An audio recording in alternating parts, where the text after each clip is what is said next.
Me. What it is, every revolution or every political movement or any kind of change, and having someone, okay, CIA, which is fucking for you to call me CIA when you know I'm not.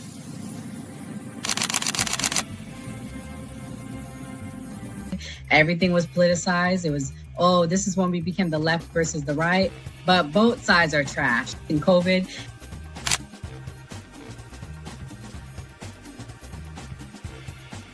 his own thing. So it seems to be that money's the issue, that like we're using money and that's how politics is being pushed. Because now we've seen what someone does when they use their own money and it doesn't seem to be a solution. So I feel like we take money out of politics, we'll have a much better political system.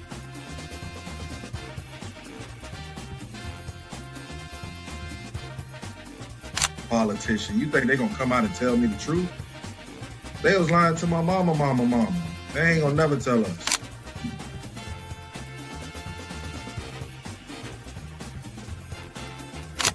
So everybody, we look at certain things just because, oh, this happens in the hood or we see this every day. All the way up. These people were speaking truth. King, we could talk X, we could talk it all. They were speaking truth. What's going on in anyone's mind, but let's take it as a given that Gray's argument is true, that the argument to not have ID is that it would be discriminatory versus certain socioeconomic brackets or something. It's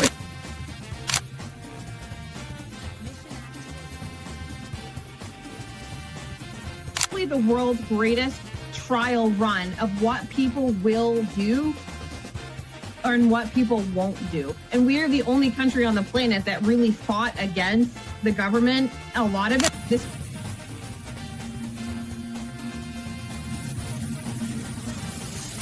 Because you focus on 80-20 issues.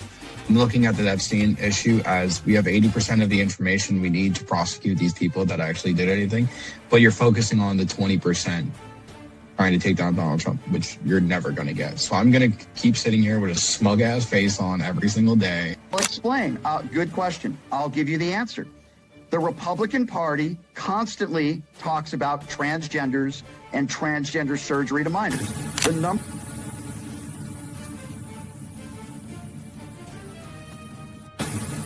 I'm mostly on the left ideologically, but I don't associate with the Democrats because they're not ideologically on the left. The Democrats are clowns, and they're also losers.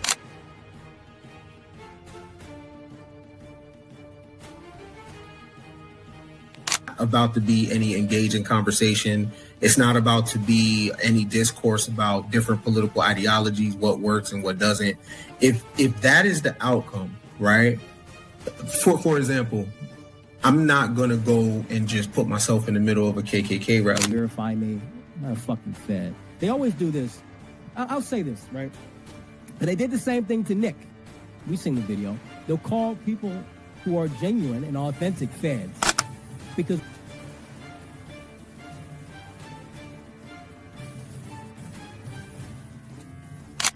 the interesting thing to me is that the ones that claim that they believe the Constitution are now trampling the Constitution. The ones that said they believed in the First Amendment, the freedom of speech, right, are now going against the freedom of leadership perspective.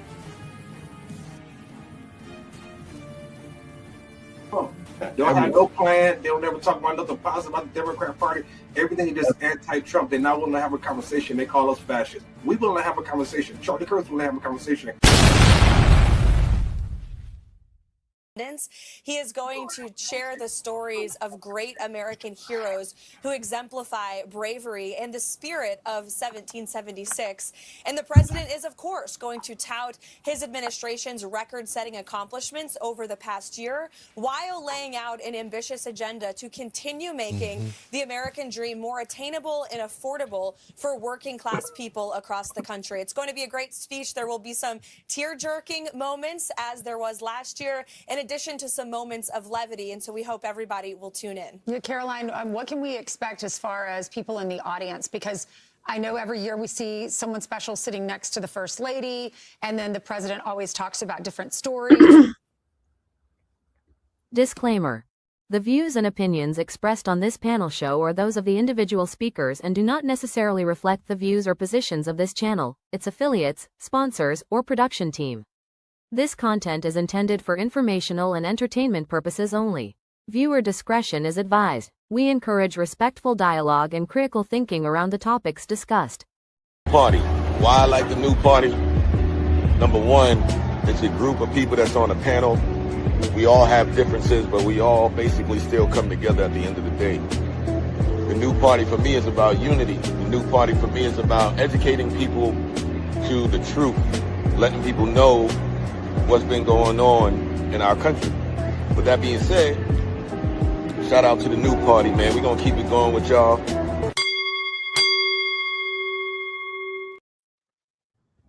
Welcome to the new party. I'm Nora Christine. I'm Gray Mars. Andre Williams. I'm Kim. It's Mia. Hi, I'm Ethan. And tonight on the new party, it's a very special night. POTUS will be giving us a message, but it's also Enzo's 1-year anniversary for the new party. So we're going to celebrate that tonight. And we have a special guest.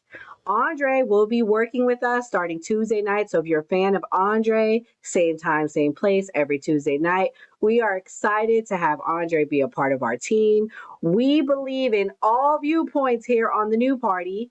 And another special night is Ethan. Ethan is our guest. He's from the Unfuck America tour. Ethan, let everybody know about your tour and where the next stop will be. Hi, yeah. The Unfuck America tour is like the left-wing counter to Turning Point USA's American Comeback tour.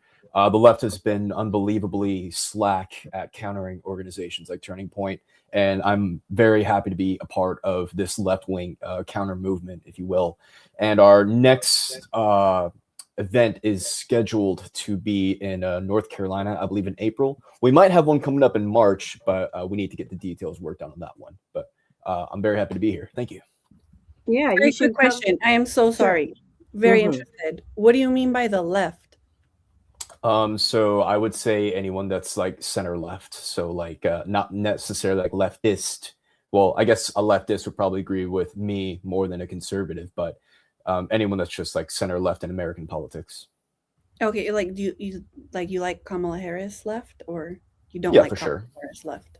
Okay, never mind. Thanks for clarifying. Absolutely. Kim was going to join, but Kim is part of the left that's like, anti-Kamala. She's a new kind of, you're gonna learn about Kim tonight. She's a different kind of left. But while we all get to know each other tonight, we also have a poll and a drinking game. This is the best night ever. So for those of you guys watching, please stay tuned. At 9 p.m., President Trump will be taking the main stage. We call it the SOTU, State of the Union Address, drinking game. Every time Trump says Biden, Kamala, Clinton, or Obama, you got to take a shot. So in the poll, will it be a light night? Will you get buzzed with 3 to 5? Will it get real with 6 to 9? Or will you be dead tomorrow with 10 or more? Let's start taking bets. Gray, how many shots are we taking tonight? 10 or more? I'm going to go with 10 or more. Oh, okay. Well, I meant 10 or less. Sorry. Andre, what's your guess tonight? I would be fucking dead of alcohol poisoning if I have to hear it. Honestly, my drinking game is how many times he mentions Israel. That's more important. I'm going to focus on that. If he mentions Israel more than like 2 times, I'm done. I'm like, yeah, we're going to drink the whole bottle because this is going to be a long night. Okay, so Andre's is Israel. So for Andre's fans, y'all can have that. Kim, what's your guess? 0 to 3? What do you think? Or 3 or more, 10 or more? I think you guys are playing to die. He's very repetitive. He's going to say those words so many times. I suppose just drink what you can or what you can tolerate, and I'll be here to support you. Enzo, you got the MAGA hat. Is it going to be 0 to 5? What do you think it's going to be a lot? You think we're going to be dead tomorrow? Will we make it to work? I'm on vacation, so I'm just drinking just to drink at this point. So he's probably going to say, my thing is, like Keith said it to me earlier, if he mentions the 2020 election, we're all dead. That's going to be mentioned 100 times, I bet. Oh, man. Ethan, what do you think? Death. Death. Instant death sentence. Yeah. We're dead tonight. Are you gonna play with us, Ethan? I'm thinking about it. I got some chicken over here, so I don't know if I'd have enough to fit chicken and ungodly amounts of alcohol in my system. Got it. Mia, what's your thoughts? Oh, we're all dead. I will preface this with, please do not drink and drive. Please drink responsibly. Please make sure you are 21 years of age, because that is it. In the United States, you have to be 21. So we are prefacing this with, make sure you are legally able to drink. I'll be the virtual DD since I'm not drinking. If you need me to step in and like do like, I don't know, end the live. If you can't press the button, I might need you to do that. We'll see. But we're going to start the night with a story that's not so funny. It's a little sad. Let me play this clip. It's regarding Tony Gonzalez. House Speaker Mike Johnson has just addressed affair allegations against Republican Congressman Tony Gonzalez of Texas at the same time that another member of the party is calling on Gonzalez to resign. So Gonzalez, who is facing a primary next week, is accused of having an affair with a staffer who died by suicide last year. The congressman has denied the affair. He says he is being blackmailed. CNN chief congressional correspondent Manu Raju is live on Capitol Hill. So Manu, what is the speaker saying? Oh, he's being very cautious about this. In fact, he says that there must be investigations first before any calls for Gonzalez to step aside, even as Johnson has previously endorsed Gonzalez ahead of the March 3rd primary, where he's actually fighting a pretty tough re-election battle against a conservative congressman, a conservative candidate who has the support of the far-right House Freedom Caucus. That's a faction within the House GOP backing Gonzalez's challenger. And just today, Lauren Boebert, a conservative congresswoman herself, said that Gonzalez should resign amid these very serious accusations of misconduct and affair allegations with a former staffer. I asked Johnson why he believes that Gonzalez should not resign. Why should Tony Gonzalez resign, given these very serious accusations? There are serious accusations, and it must be taken seriously. And Gray, should Tony Gonzalez resign? And have you read the text? If not, I can tell you what he was saying with the woman. You told me a little bit of it, but you could tell everybody just so they know. So Tony Gonzalez. I saw the. Yeah. No, it's okay. Some screenshots came out. Pretty much he was texting a staffer, asking her for pictures, and then she ends up unaliving herself and setting herself on fire in her backyard. So is that right? Yeah, you made a face, Enzo.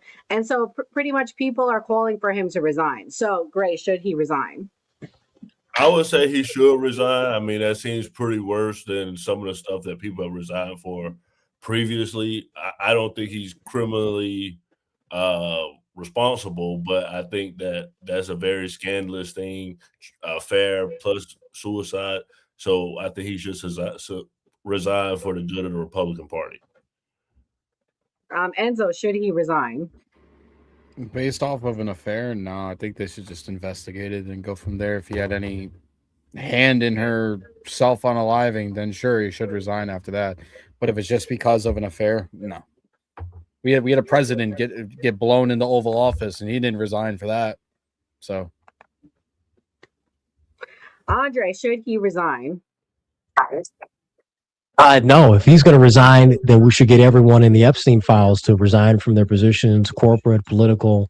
We're going to have that. I mean, I don't really care. I mean, did he text like, I hope you do it in the next hour, in the text message? I mean, listen, God bless her and her family. Hope she rests in peace. It's terrible that happened to her and she's going through that. But I mean, is he responsible for that? No, I don't think so.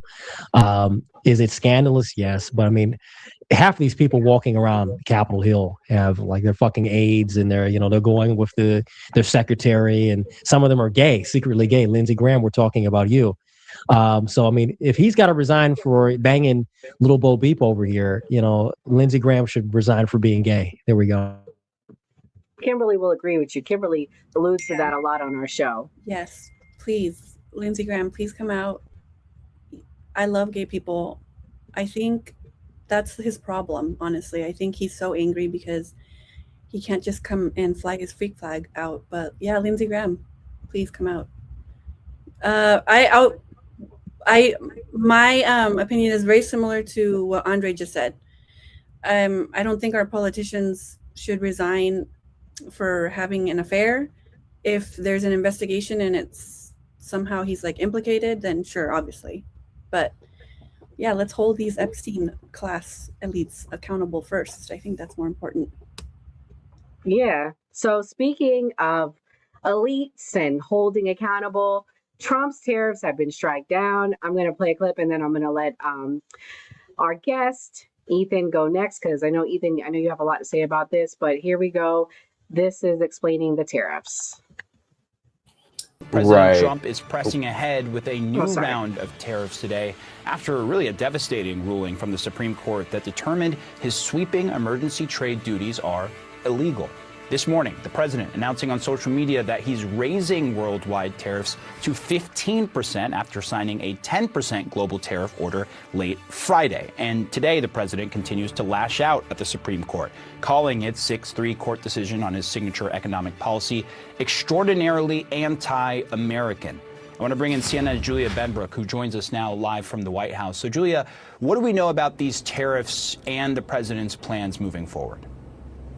Yeah, Omar, when the Supreme Court ruled yesterday that President Donald Trump violated federal law when he unilaterally imposed sweeping tariffs across the globe, which is, of course, a key part of his agenda during the second term, he made it very clear that he was not happy, and he doubled down. In fact, he announced that he was imposing a 10% additional tariff on top of levies already in place, and it could be enacted using this different law referred to as Section 122, and that could be temporarily in place for up to 150 days. Then it would need congressional approval to go more long term. But as you mentioned this morning, he announced that he was going to raise that rate even higher. I want to pull up his social media post for you now. In it, he said, in part, I, as President of the United States of America, will be effective immediately, raising the 10% worldwide tariff on countries, many of which have been ripping the U.S. off for decades without retribution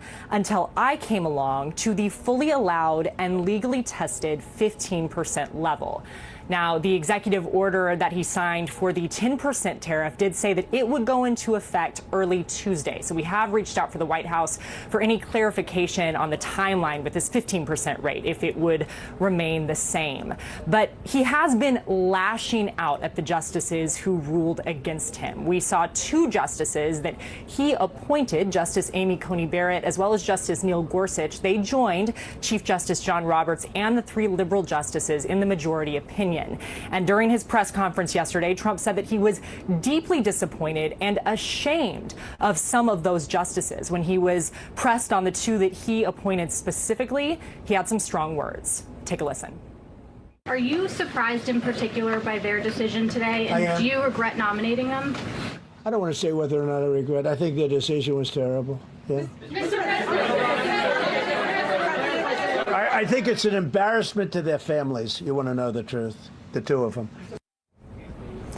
And then on the flip side of that. So, Ethan, are the tariffs hurting Americans? What's your thoughts? Yeah, it's the most obvious layup argument in the world. The tariffs, it's just a tax. Is he frozen on your side? He's frozen on my side as well. Yeah, he's frozen on mine. Ethan Klein is down.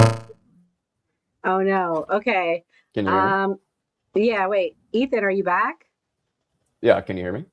Yeah, we can hear you. You're just your video's frozen. Maybe you should just Oh, I'm turn frozen off right your now? camera real quick. Yeah. There you go. Yeah. Good You're now. still frozen.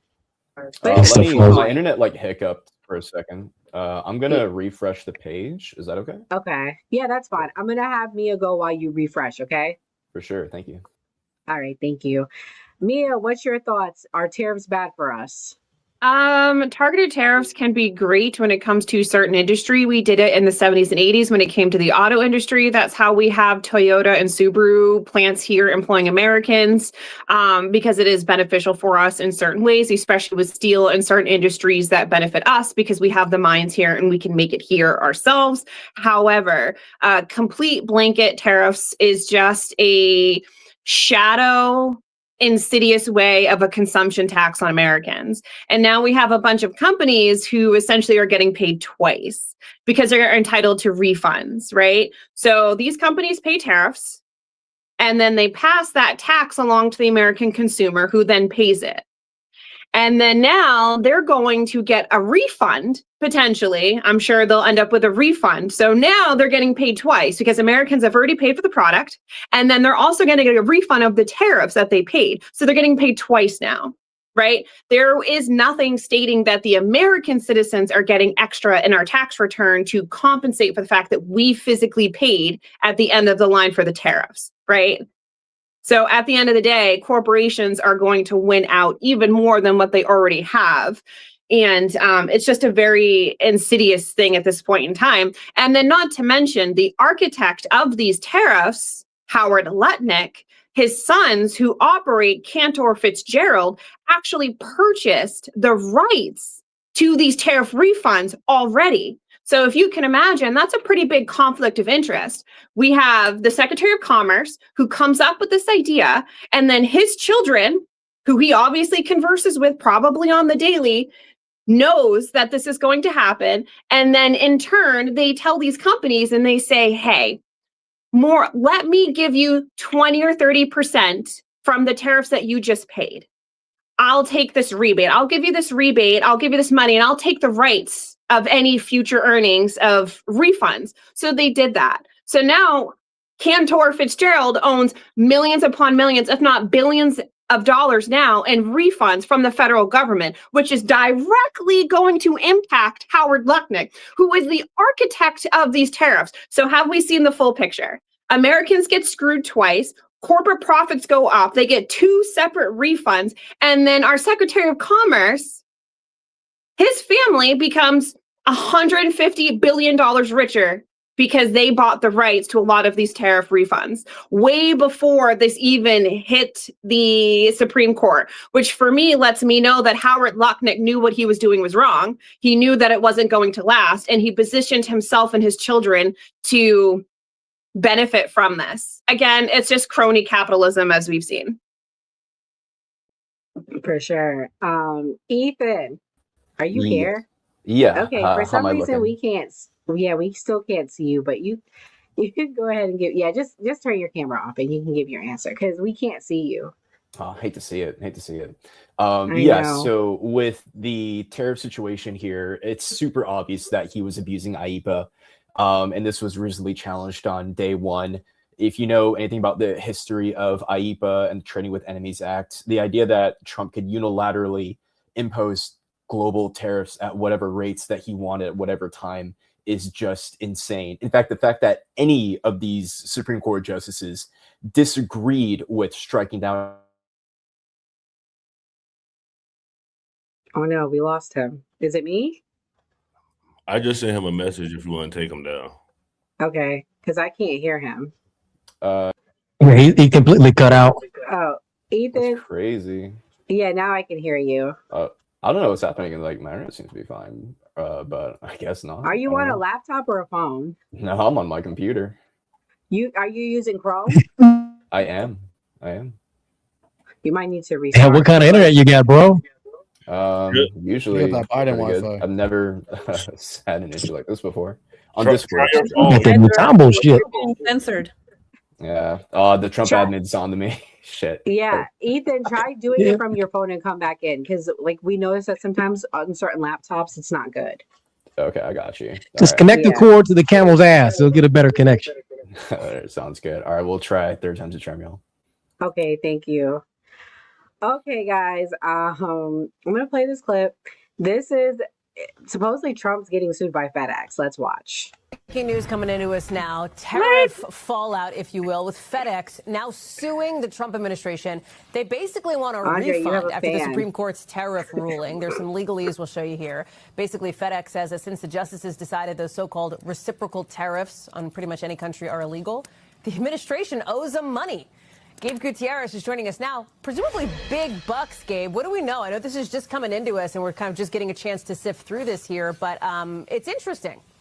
Yeah, that's right, Hallie. Look, FedEx had recently said in an earnings call that these tariffs would cost the company basically $1 billion in 2026. So this is that was part of their earnings report. So this is very significant. But yes, we're just starting to read through this lawsuit. In this lawsuit, FedEx says that it paid IEEPA duties to the United States and thus have suffered injury caused by those orders. Now, Hallie, this all really speaks to a huge question that we have following President Trump's, well, first following the Supreme Court ruling on Friday, but then also President Trump's news conference on Friday.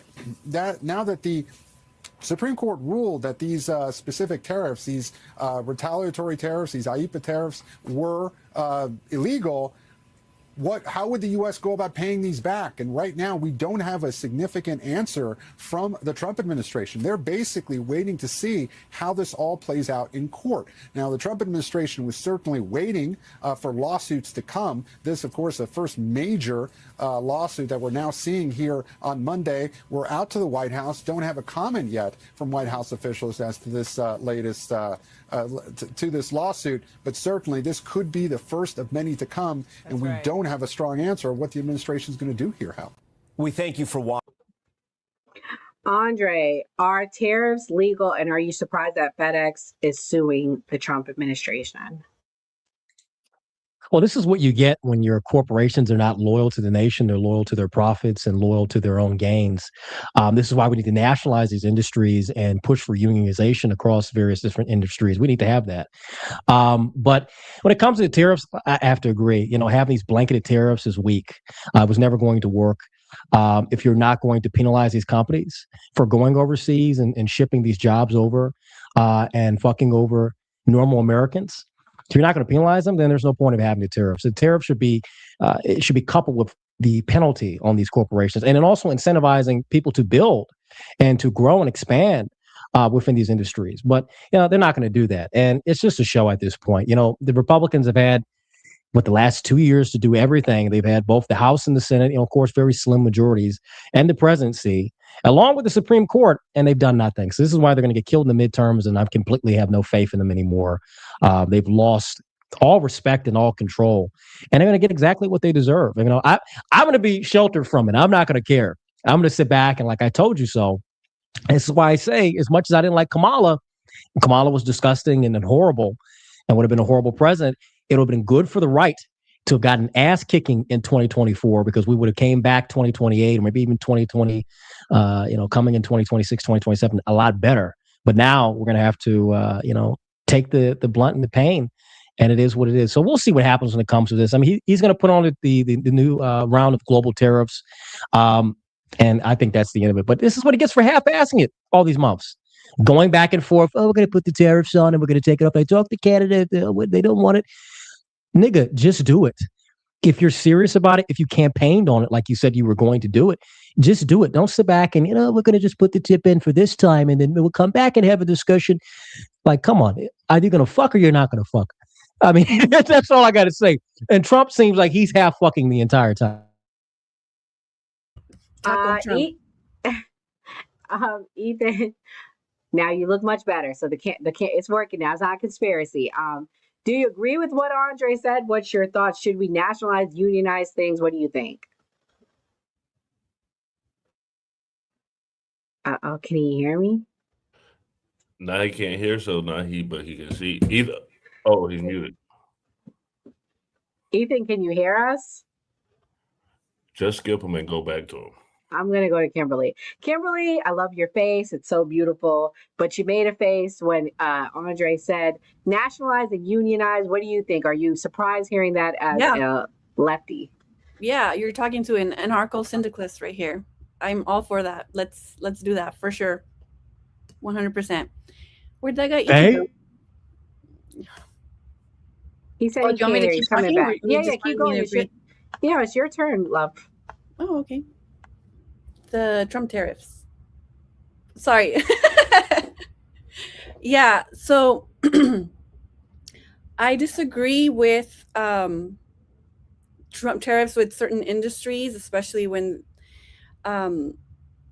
they affect industries like with the farmers right now. And depending on how the lawsuit goes with FedEx, what we really need to do is make stronger unions and also reverse a lot of these disastrous trade deals. Sorry, I'm a little sick and my throat's a little dry. But it's these disastrous trade deals that actually have decimated the middle class. But the way to grow the middle class is through enforcing labor unions. I'm so sorry, my throat's really dry. It's okay. You Girl, can get some water. Get some water. Ethan's back if you want to take a moment. Ethan, can you hear us now? Oh no. Oh boy. Oh boy. Wait, I just unplugged my thing here. Oh, here we go. Now I can hear you Okay, guys. great. Yeah, Okay. the internet. Totally sucks. Yay. Where's the okay? Yeah, it was All working right, just fine, but I Ethan. just couldn't hear you guys. I don't know what was up with that. Oh man, you missed Andre's part. Andre said that he believes in unionizing and nationalizing companies in response to FedEx suing over tariffs. But keep going. I actually heard Andre's perfectly, Okay. and it was right. It was actually right when you started talking. After he finished, that's why I couldn't hear. I don't know what happened with that, but yeah, no. Nationalizing the industry completely misses the whole point of Trump's tariffs, because he says it's about bringing back manufacturing, but that's a total lie. It's not for the American people. It's the way he can unilaterally strong arm other countries, right? You know, that's why he's arbitrarily setting tariffs and for countries that do things that he wants, and he'll set them higher for countries that he that do things that he doesn't want. So, like, for example, maybe we all know about the $1.5 billion deal for a private Trump golf resort in Vietnam, and then he lowered their tariffs, right? Like, that's just the most corrupt thing in the freaking world. So it's not about manufacturing. It's not about the United States. It's just about him strong arming other countries. It's blatantly corrupt. Damn. A quick question: is it just strong arming for his own personal game, or you just don't like when the United States does it? I would argue that it's for his personal gain, and maybe that could be in the form of a private Trump resort or in the form of looking good for the United States. But yeah, it's going to be for his own self-interest. Not just him. I agree with that. Yeah, donors, and we know who those donors are. We can't say who they are, but they come from a certain tribe. So we're just going to say that they benefit the most out of it. We're going to be very edgy tonight. We're going to be very, very. I don't like what's going to happen when it comes to State of the Union. I'm not really liking what's on the horizon with Iran and everything. So I'm in a mood right now. Yeah, I hear you. You don't say. And Mexico. So Kimberly has family that lives in Mexico. I'm going to play the clip. Kimberly, you ready? I'm about to play a clip. I need you to get ready because it's going to be your time to shine. Take some sips of water. Take some sips of water. Let's talk about what happened in Mexico over the weekend. Hold on. Tourists are stuck in Mexico tonight as violence erupts following the targeted killing of cartel leader El Mencho, one of the country's most powerful criminal organizations. The surge in violence has prompted flight cancellations, roadblocks, and even cruise line disruptions. KTLA's Rachel Minatoff joins us live from the news center with the latest on this chaotic situation in Mexico. Rachel. John, Cher, good evening. Tourists are telling us that things seem to be calming down a little bit today, but there's still a lot of uncertainty about when they'll be able to leave their homes and hotels and when flights will be back up and running. At least 70 people have died in the attempt to capture notorious Jalisco New Generation cartel leader and in the violent aftermath of his death. Some are security forces, others are suspected members of the cartel. 25 members of the Mexico National Guard were killed in retaliatory violence as gang members blocked roads and set fires to cars and businesses. Nemesio Oseguro Cervantes, better known as El Mencho, was hiding out in a city 2 hours southwest of Guadalajara. Mexican authorities followed one of his romantic partners to his hideaway, and a gun battle ensued. The drug lord and 8 members of his cartel died on the way to Mexico City. They did it with American generated intelligence and target packaging. Mexican President Claudia Sheinbaum says she's restoring peace and security. El Mencho was the boss of the fast-growing criminal organization known for trafficking fentanyl, meth, and cocaine into the U.S. and attacking local government officials. This is a moment to be very, very careful if you're in Mexico. The U.S. State Department is urging Americans in parts of Mexico to shelter in place. Aaron Mason is one of them. They said to us before they left, they said, we really want to be take this seriously. Stay home. Don't go out. We don't think that they would do anything. The cartels would do anything harmful to you, but you just never know. And most major U.S. airlines have canceled flights to and from Guadalajara and PV. President Sheinbaum says she anticipates those flights will resume by the end of today or at the very latest by tomorrow. Live in the news center, I'm Rachel Menitoff. Okay, Kimberly, what is going on in Mexico that the news is not telling us? Go. Well, I think this was directly after Mexico sent aid to Cuba, which the United States didn't like, and I love. And also after Claudia Sheinbaum also had this press conference talking about how Mexico is the new largest trade partner with the United States. So I think behind closed doors, it's like, I'll give you this, you give me that. But since 2006, ending in 2006, 2007 to present, there have been about 350,000 to 400,000 dead Mexicans due to these cartel drug wars.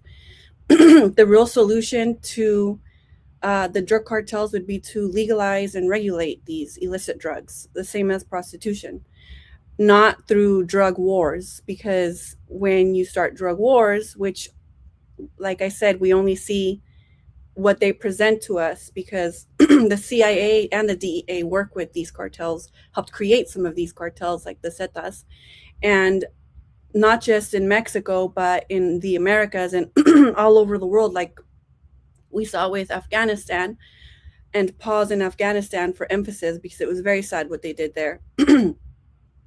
And with the CIA and actually this particular cartel, earlier in December 2025, they captured this ex-DEA agent who was laundering approximately $12 million for this cartel. Didn't hear a peep about it in the news.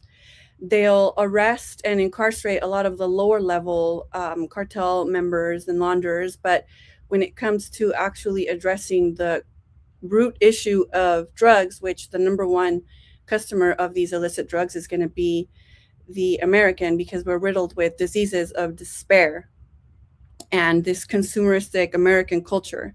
So that would be the real solution, would be to address socioeconomic issues here, socioeconomic issues in Mexico, but they're not going to do that because both governments profit off of the illegal drug corporations, which including the cocaine import agency, starting with them actually. Enzo, I want to get you in here. The Zinc, a fan of our shows, thank you, The Zinc, for watching. Does America have a drug smuggling problem or a drug problem? What do you think? It's a drug problem. I mean, back in the 60s and 70s, it was a drug smuggling problem with the CIA, as well as all these three-letter agencies bringing drugs into the United States. In 2026, no, we have a fucking drug problem. And I have no problem with the United States training military forces in Mexico to take down the cartel. This is something that I've been wanting for the longest time. Cut the head off the snake, not legalize and let everybody run rampant with drugs in the United States. We can see what that already does. We can look at like Oregon, we can look at Washington State, of them legalizing drugs and having safe injection centers, as well as New York too. It's terrible. It's not the answer. You're going to have more overdoses. You're going to have more people hooked on drugs than anything like that. I'd rather have no drugs in the United States since Donald Trump what he's been doing with taking out the cartel boats in since we've been taking out the cartel boats, overdoses have dropped. I think it was like 20% or something like that in the United States. So let's keep doing this. Let's take the head off. Where did you see that? Can you send me that? I can pull it up. Yeah, I got you. I can find it again. If you cut off the snake, if you cut off the head of the snake, 10 snakes will grow in its place. That's exactly what happened after Felipe Calderon started the drug wars in 2006, 2007. Enzo, when you have it pulled up, you can share the screen if you pull it up on the computer. Sorry to cut you off, Kim. Go ahead, Kim. But I want to get some other people in here. Ethan, what's your response? Do you think because this is a recap of Trump's year, right? I mean, we're about to listen to him. What has he accomplished? He blew up a bunch of boats off of South America leading up to where we're at today. Do you think this had to do with that? Do you think it helped us in America? What's your thoughts? Uh-oh, can you hear me? Wait, who was the question for? You. Oh, yeah. No, the audio did the thing again, but I got my It's headphones okay. back in. It was like flick on and off. No, okay. So the thing is, when we look at how drugs get smuggled into the United States, the overwhelming majority is through ports of entry, right? This idea that like, oh, people are like, maybe crossing the border and then like they're throwing drug bags like over it or something is just absurd. They're coming in through legal ports of entry.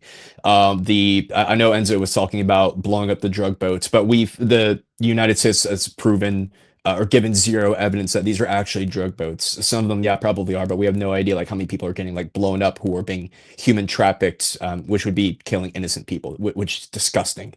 As for should we be killing the drug cartel members or like legalizing it, I'll actually say I do agree with Enzo over here.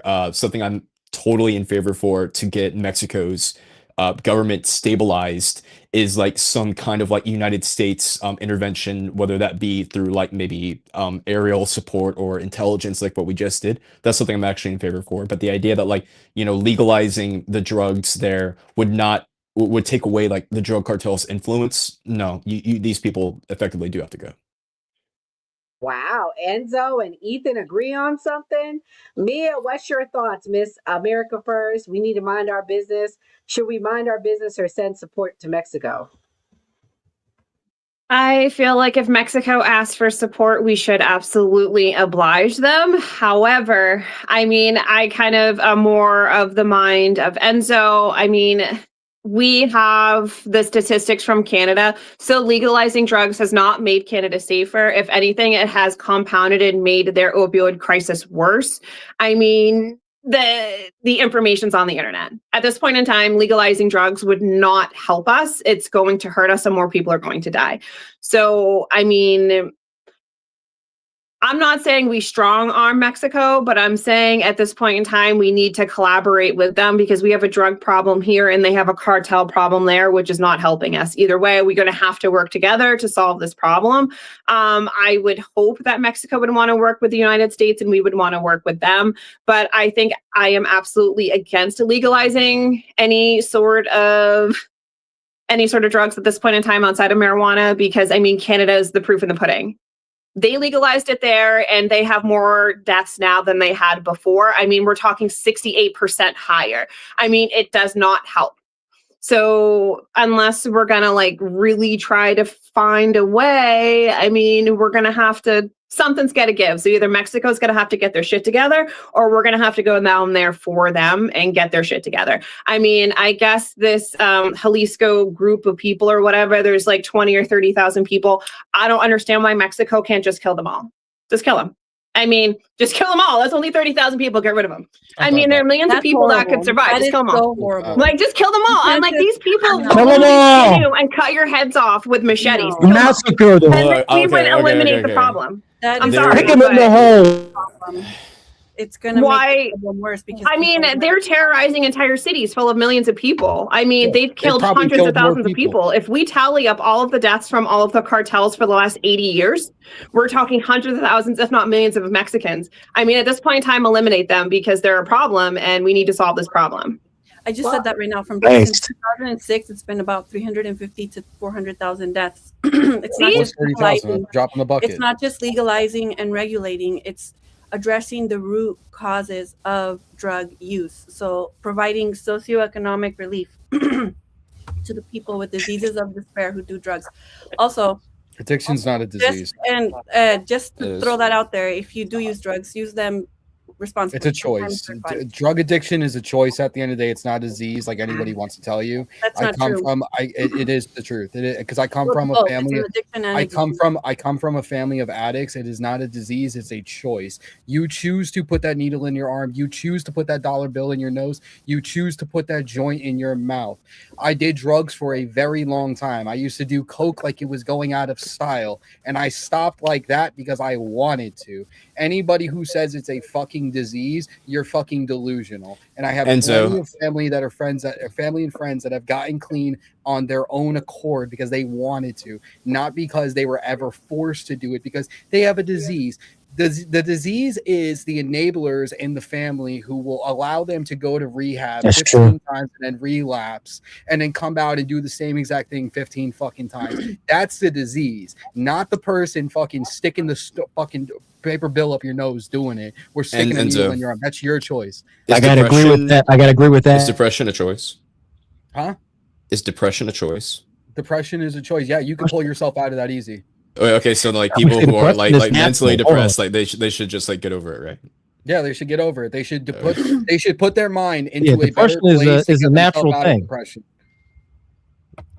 I would say it's natural. We all go through. I don't agree. I don't agree with saying addiction's a choice. Depression is this, that, whatever it is. That poverty is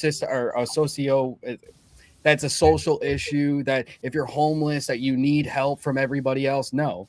Do you think like mental illnesses like actually exist? Yeah, certain ones that are diagnosed under the DSM-5, sure, like transgender Like and gender depression. dysphoria. There's nothing wrong with being LGBT.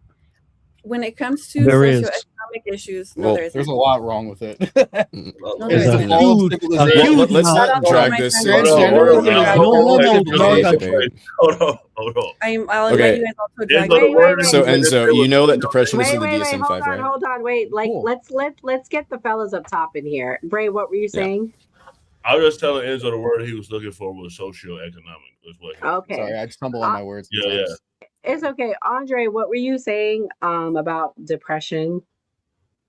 Oh, I would say it's just a natural thing. I mean, we all go through depression. It's something that we all experience in various points of our life. And it's a challenge that we have to overcome. I mean, life is about struggle. I mean, it's not something that like, oh, life is about rainbows and hugs and kisses. I mean, we're all going to have depression in our life. You know, some of the most powerful, most successful people have depression. Some of the poorest, downtrodden people have depression. It's a natural thing. I mean, it's just a natural existence. On to the Mexico stuff.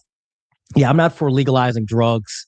Coming from the Black community, definitely not for legalizing drugs. We push this shit and glorify it so much, and we have a big problem. So hell no, we're not going to do that at all. That's going to destroy us completely. I think we should be running the same operations that we did for Israel in the Middle East when we're going after these terrorist organizations. We should do the same thing for the cartels. We should have been doing that instead of doing what we did with Venezuela. With Maduro, we should have did that with the cartels a long time ago. But we want to do that with Venezuela simply because Venezuela and Iran work together, and we need to sever their economic ties. So that was a whole bullshit operation. If Trump would have started this way, going after the cartels a lot harder, I think he would have had a successful first year. I think that would have won a lot of people over. There are a lot of Americans who've experienced, dealing with drugs, or even people at the south of our border who's dealt with the cartels, or have seen what the cartels, or people who are coming here to this country legally and illegally, who have experienced the terror and reign of the cartels. So I think he was smart and not so pro-Jew and pro-Zionist and pro-Israel and focusing on the Middle East for the entire year. He would have focused on that. It would have been good. But we're talking about addiction, and we're talking about the drug problem. The war on drugs has failed because instead of attacking the root of the problem, the cartels, the CIA, the DEA, all the big pharmaceutical companies, really that's the big enemy. We decided to go after the common man. We decided to go after, the person doing, whatever. This goes back to Reagan. Reagan destroyed a lot of the mental asylums, the rehab centers, all the stuff that we were actually working on and trying to improve. He got rid of that. So thank you, Republicans. And also Clinton doubled down on it. Thank you, Clinton. Thank you, Democrats. Thank you, everybody from the two-party system who pretty much doubled down on destroying any stability or any foundation of getting out the problem, just to drum up more profit for the pharmaceutical companies and to push for more conflict instead of actually trying to stabilize these places. So what we should be doing is go after the cartels. And honestly, I'm okay with annexing Mexico. I don't give a fuck. Fuck Mexico. You guys can't run your shit anymore. Whoa. Bodega's over. No more bodega. Oh, no more hacienda. It's over. Burrito Noches Tacos. It's gone. There we go. I am for American supremacy. I think Canada should be a part of the United States. I think Mexico should be a part of the United States. We should rule, all right? If they actually want to have a good life and a good system, you know what? Get this shit together and we'll make you a state, buddy. We'll make you maybe a territory first, and we'll think about NATO in 50 years.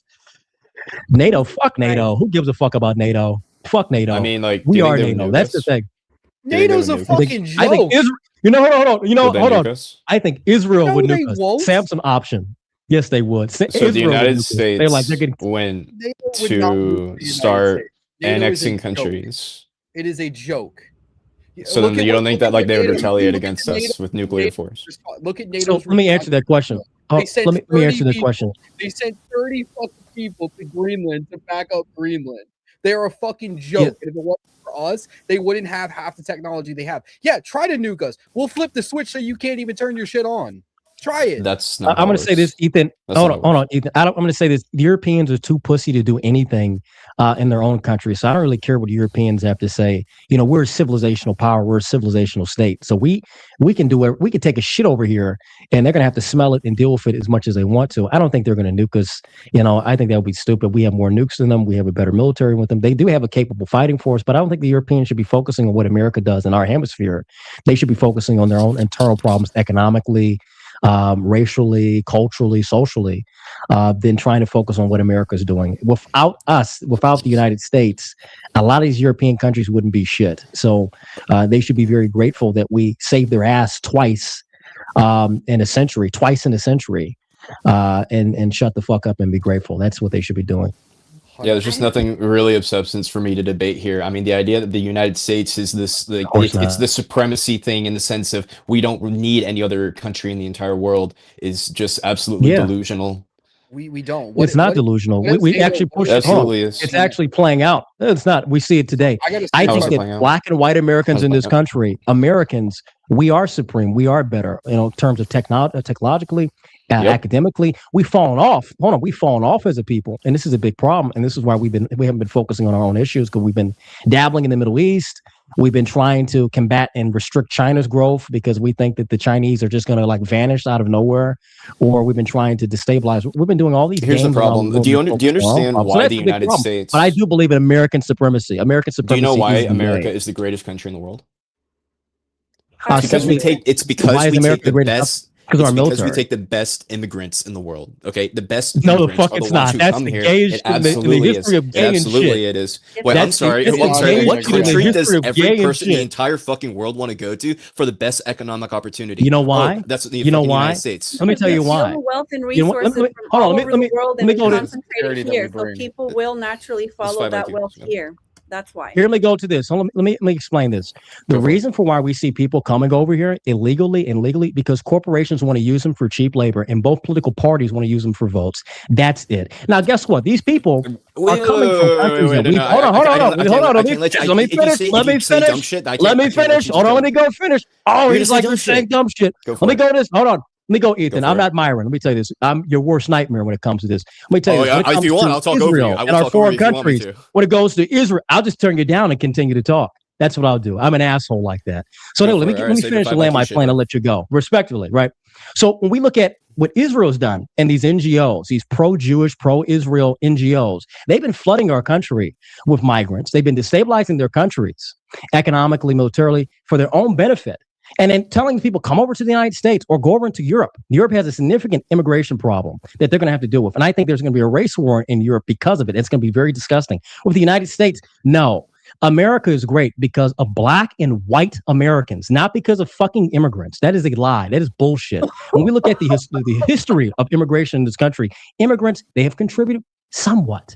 But when it comes to black and white Americans, we've contributed the most. And when it comes to white Americans, it's been in majority. So when we're talking about immigration, it's not in our interest to continue this policy. We have to focus on our own growth, our own benefit, our own betterment as a people, than letting the door open for everyone to come in and benefit. We don't even have shit now anymore. We look at black people today, we don't have shit. We've been replaced economically by Hispanics, by Arabs, by all these other people who we've allowed the door to open for, and we've given them everything because we used the template of the civil rights movement, which is a disaster, for them to come in and to take. So I don't know what you're talking about, mystery meat, but that's the reality of what we're dealing with. All right, we're done. Okay, awesome. Okay, let me ask you this. What's the optimal unemployment rate for whatever industry? Go ahead, enlighten us. Go ahead and enlighten It's the, about the 5%. audience. It's about like 4.5 to 5%. Okay, so like when we have things like H-1B visas, you know why we introduced the H-1B visas? I'm very much aware. Go ahead and educate the audience. We have H-1B visas because the unemployment rate for computer science or like these IT industries is extremely low. So we need to have more people so that way we can create more jobs. And why do we do this? It's because immigrants are the ones who do these jobs, and these are high-skilled people that build this up so that way the U.S. economy can grow. And that is why America is the greatest economy in the world. And that's why we want to have immigrants. These are high-skilled people who do very good jobs, and they want to come to the United States, one, for themselves, and then two, so they can contribute to the United States economy. Like, the idea that you want to shut it down is the most like brain-dead fucking thing in the world. Why would you want to stagnate our economy? Like, it's just so fucking stupid. Like, that's all I really have to say. So let me say this, right? Instead of getting immigrants over here, who, like I said, are going to be used for cheap labor, instead of paying Americans their fair share, their fair decent wage for the work that they deserve, we're going to hire these people and bring them over from India and from China and from fuck that. I'd rather hire a black kid going to MIT.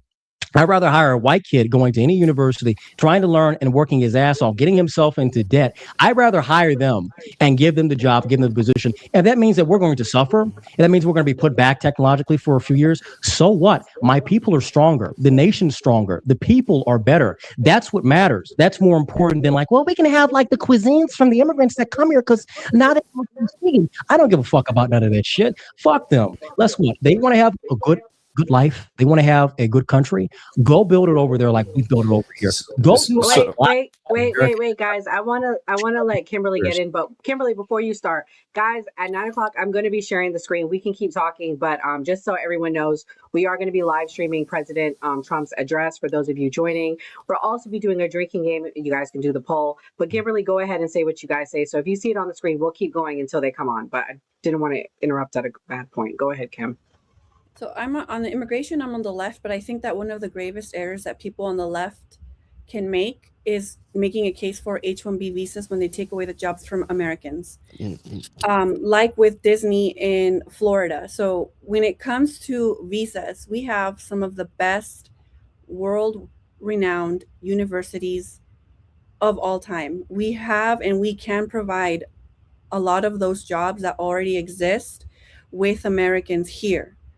And then on the other side of that, with regards to immigration, I think that we should let people in with whatever of the capacity of our economy that we have, which is vast because we go around terrorizing the world, stealing the wealth and the resources from other countries and concentrating it here. That's why you get a lot of these economic immigrants that come from these countries that like Somalia, like Guatemala, like honestly so many countries, because we go and we literally steal their wealth and their resources. And that's why you get these laborer immigrants who will follow that wealth to this country, not because they think they're going to be treated nicely here. So I think there should be a large immigration reform. I believe in amnesty. I believe in some form of legal pathway. If you did come here illegally, actually, my libertarian friends are good on this. They believe that if you did come here illegally, the penalty for that should be you're not allowed to be a citizen or vote, but you can have some form of legal work permit here so that you can contribute to the society, especially if you've already been here for a long time or if you came here as a child with your parents. So I think there's more nuance to the immigration conversation. I do think the H-1B visa is a bit of a cop-out because it does take away from a lot of the jobs that we can be giving to Americans here. Okay. So I agree with that. I do want to add. Go ahead. Go ahead. Thank you. So go ahead. The very first thing I said about H-1B visas is that the unemployment rate for jobs, so like broadly computer science, computer informational systems, these unemployment rates are below the optimal unemployment rate. Like we're looking at unemployment rates between like 2 to 3%, which is too low. So the idea that like Americans are losing jobs is just not true. It's because we have more jobs than we have people that can fill them. That's why we have H-1B visas. But it's just a giant misconception from people. Sorry, go ahead. Corporations take advantage of H-1B visas at the expense of the worker. They're not always for higher earning jobs. Actually, the majority of them are not. like we saw with the Disney lawsuit in Florida, where they literally laid off thousands of employees, hundreds of employees, close to 1,000, and they replaced their H-1B visa immigrants, and they were paid a fraction of the cost. So I think that the H-1B visa should be reformed drastically. It should be enforced. I think there's a use for it, but that's not currently what the H-1B visa fulfills now. It takes away, it's not just the Disney lawsuit in Florida. It's a lot of corporations, because the corporations pay the politicians. The corporations always get what they want. So when it comes to labor and employment, I think for me, who's very, very left on immigration, I think we should always prioritize American citizens, never at the expense of American citizens, and especially foundationally Black Americans. And we should start with reparations to descendants of freedmen, and then we can go on. No reparations. No. You lost me there, Kimberly. I was on your side for majority. No reparations. Sin. We already got reparations, though. It must be done. That's not the original sin. There's no sin. I listen. The greatest reparation package, and I'm an American, that white and Black men fought in the Civil War in order for me to be free, and I'm here today. And that's it. There's no reparations. I don't need any money. Black people need to fix our culture, our shitty culture and poor representation, and better ourselves. The greatest reparations package, you get to live here, not Africa.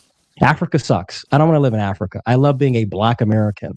That's the most beautiful thing that I could achieve. And this goes into what I was going to say, is that we have not solidified what an American is. We've made being an American like this thing that you can come in, like purchase, like it's a subscription to Amazon, rather than like this is an identity. This is something that we already have. This is generational. It's blood and soil. It's not, I like Grey's Anatomy and SpongeBob and Big Macs and pornography. Therefore, I'm an American. That's not how any other country works or has operated for the centuries it's been existing, or thousands of years. We look at the oldest civilizations and countries. It doesn't work like that. An American is something that is earned through the generations. It's something that you have to acquire. You have to sacrifice. So someone's coming over here. Yes, they're not going to be. I don't think you should have the same luxury of voting in my elections or being able to have a say in my society. You have to earn that, and your children are going to earn that. I think your children and grandchildren will earn that, and you're sacrificing your time in order for them to have that, like our ancestors and our forefathers have done. I don't want someone coming over to my country and having a say. Just don't. Andre, can I ask you a question? Do you think that a first-generation American born here, their parents came here, are they any more or less American than you, or someone that was here for generations? What do you think? So their parents are not American, but I would say it's kind of a gray area. They're half, it's a half condition, but they are American because they've been born on the soil. I can respect them. But when it comes to that third generation, their children, they're fully American. They've completely been blended into society, because we can't have a nation. We can't have this civilizational state. That's what America is. It's not just this, this nation state anymore, this country. We're a civilizational power. I believe in multipolarity. Our people, we've got to have somebody, you got to put time into the system. You can't sit back and just come over here and it's like, well, now I'm an American because I got my citizenship. No, you're a citizen. You're not an American. You're an American citizen, but you're not an American by blood. So that person that's born in the land, they should most definitely have a say because they've been born here. And I'm fine with that. But their children is going to have more, and they should work towards it. My family, they sacrificed, came over here. Now I'm going to work so my children have the full respect as an American. I want to ask, why would you ever want to do this when it completely well, actually, no, I think you probably in general, if you could set the immigration rate to be as low as possible, would you do a zero immigration rate? I probably maybe put it maybe 10,000, something maybe under 100,000, not zero. Put it very low, but not. Sorry, hold on. If we're talking about legal immigration, we're gonna lower it as much as we can. Homeboy's having Indian technical difficulties. I agree with that. Yeah, got to call okay, now I can hear again.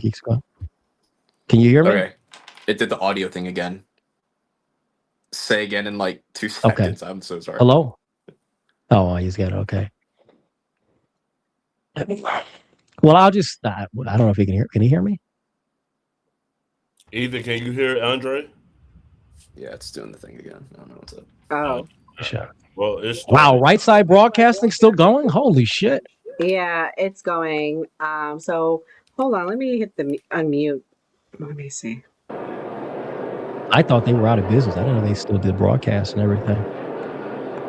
Is it super loud? I can't even hear it. It sounds Can everybody else normal. hear it? Okay.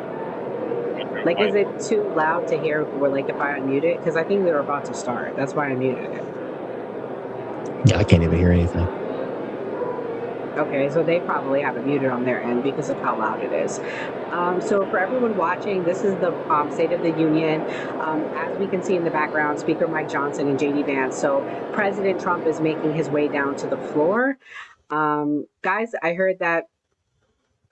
What? Can you guys hear me? That was me. Yeah, I muted it. Here, I muted it so we can hear you. I can hear you, and Oh.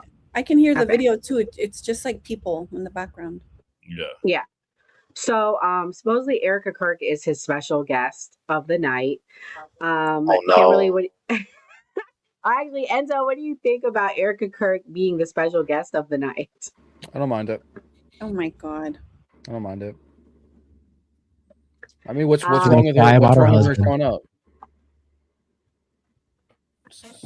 Well, Anybody? and Any Elon takers? Omar said she's coming and she has a special Okay. guest too, but there are 50 Democrats that are sitting out tonight. Gray, I want to get your thoughts because you haven't really been speaking. Wait, is that me? Oh, here it goes. Of the United States.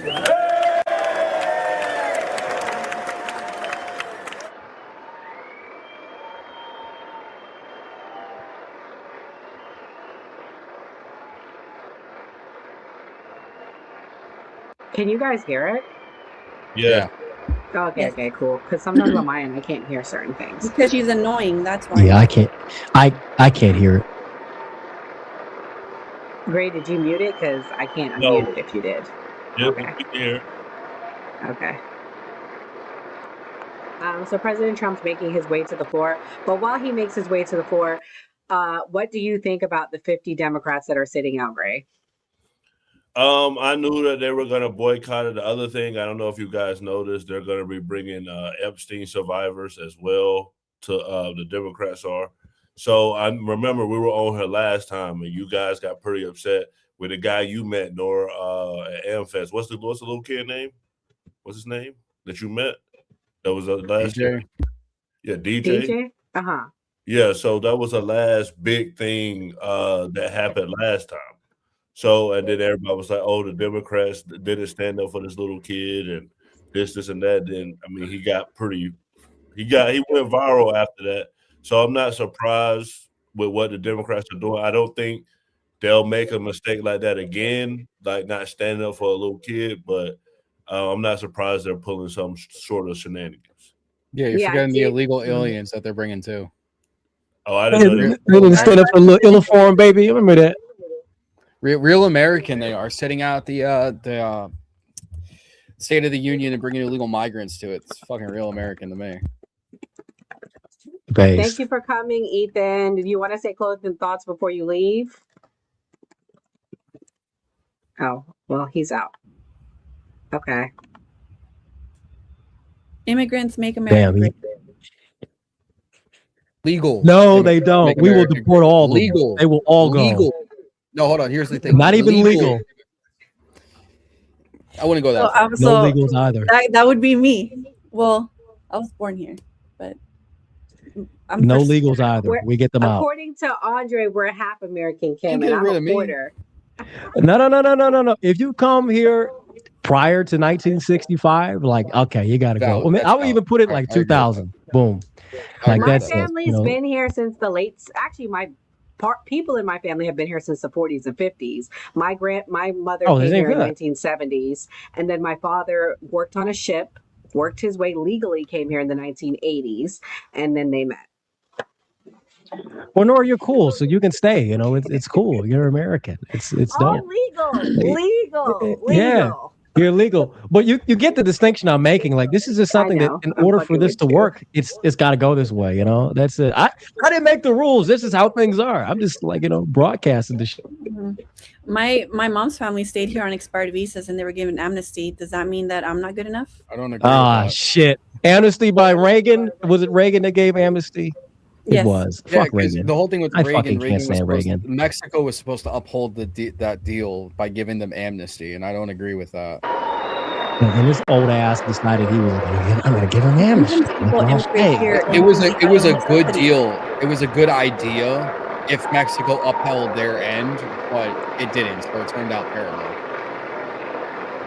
Can This y'all is hear why I it? say Reagan is the So weird. worst. Yeah, I can can't you hear it. fix the chat on the I side, personally bro? can't hear it. I can hear it. Can I what, Ray? Can you X the chat in the top right so we can see the full thing? Oh, okay. I see what you're saying. My bad. Okay, yeah. Sorry, I just want to make sure everybody can hear because sometimes I can't hear. Yeah, we can hear. Well, legal immigration is the debate right now. If sometimes people come here illegally out of necessity, there's nothing I wouldn't do for my kids. If that meant crossing over illegally, I would do it.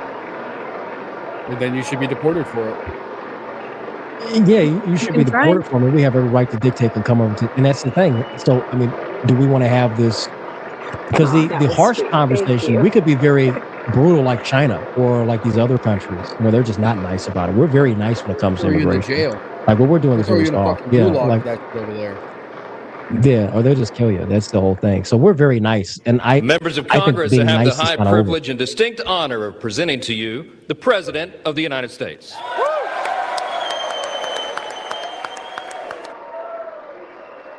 How many times is Erica going to cry tonight? Oh my God. 5 times. That's the real game. She'll have a big old box of tissues. Was Charlie at the last one, Enzo? I think so. I feel like I think he I see him in the was. crowd. I'm pretty sure he was. Well, thank you very much, everybody. It's really an honor. Speaker Johnson, Vice President Vance, First Lady of the United States. Oh, there's Erica.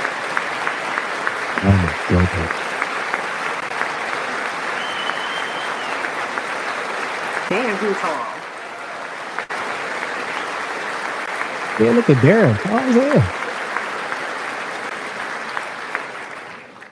Second Darren look like he Lady about to of play the basketball. United States.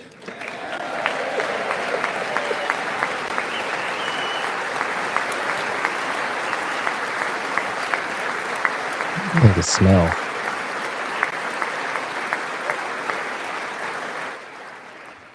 Members of Congress and my fellow Americans, our nation is back, bigger, better, richer, and stronger than ever before. Where's it at? I don't see it. I don't see that.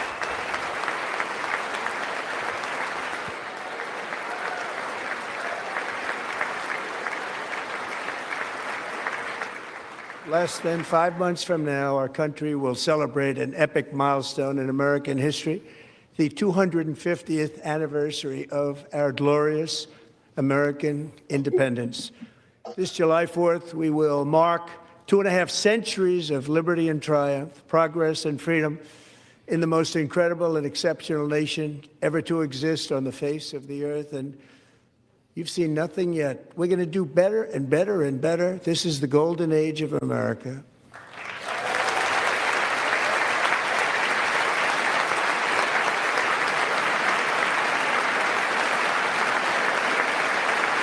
It's good so far. When I last spoke in this chamber 12 months ago, I had just inherited a nation in crisis with a stagnant economy, inflation at record levels, a wide open border, horrendous recruitment for military and police, rampant crime at home, and wars and chaos all over the world.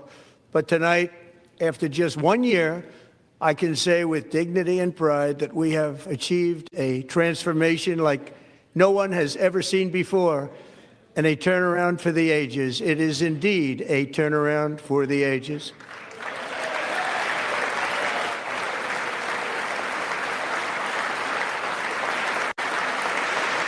Oh, look at the two Democrats standing.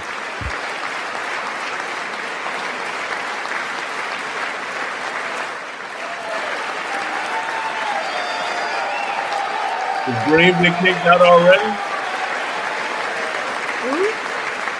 And we will never go back to where we were just a very short time ago. We're not going back.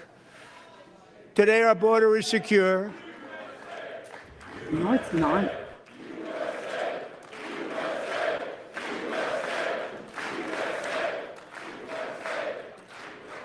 Thank you. Today, our border is secure. Our spirit is restored. Inflation is plummeting. Incomes are rising fast. The roaring economy is roaring like never before. And our enemies are scared. Our military and police are stacked. And America is respected again, perhaps like never before.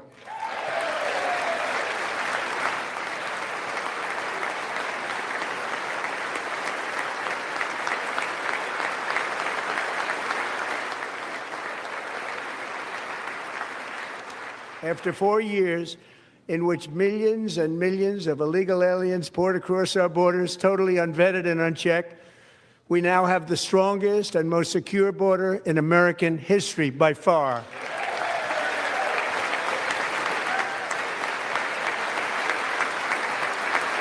I think he heard about our game. He hasn't said it yet. I'm shocked. In the past 9 months, 0 illegal aliens have been admitted to the United States.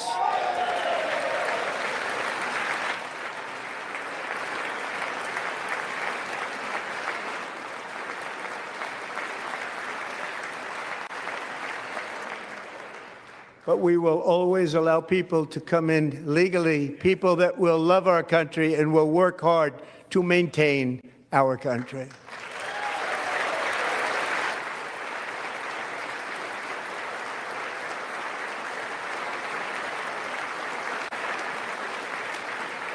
The flow of deadly fentanyl across our border is down by a record 56% in 1 year.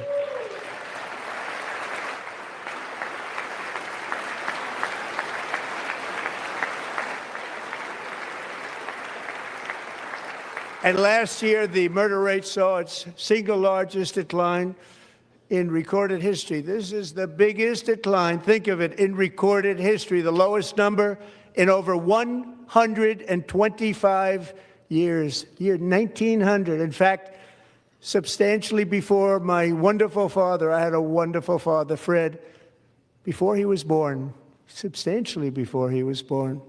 That's a long time ago. He wouldn't like me to say that, but that's a long time ago. Stories again. The Biden administration and its allies in Congress gave us the worst inflation in the history of our country.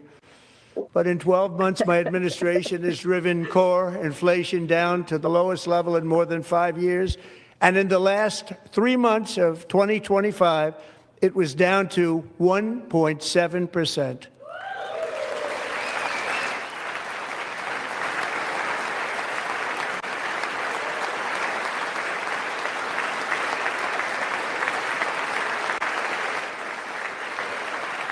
Gasoline, which reached a peak of over $6 a gallon in some states under my predecessor, it was quite honestly a disaster, is now below $2.30 a gallon in most states, and in some places, $1.99 a gallon. And when I visited the great state of Iowa just a few weeks ago, I even saw $1.85 a gallon for gasoline.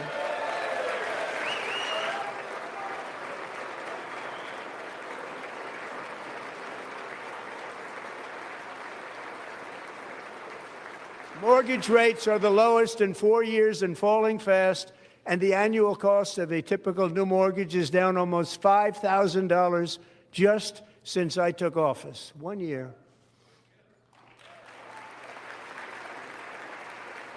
And low interest rates will solve the Biden-created housing problem while at the same time protecting the values of those people who already own a house.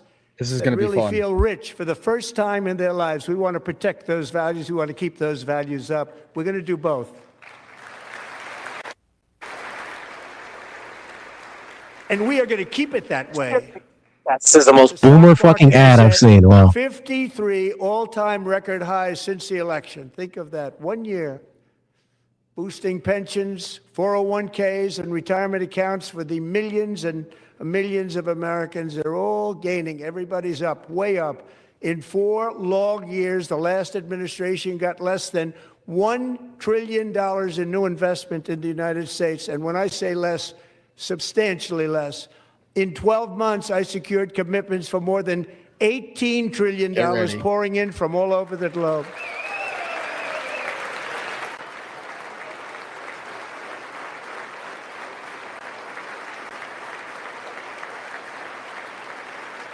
Think of it, much less than $1 trillion for 4 years versus much more than $18 trillion for 1 year. What a difference a president makes.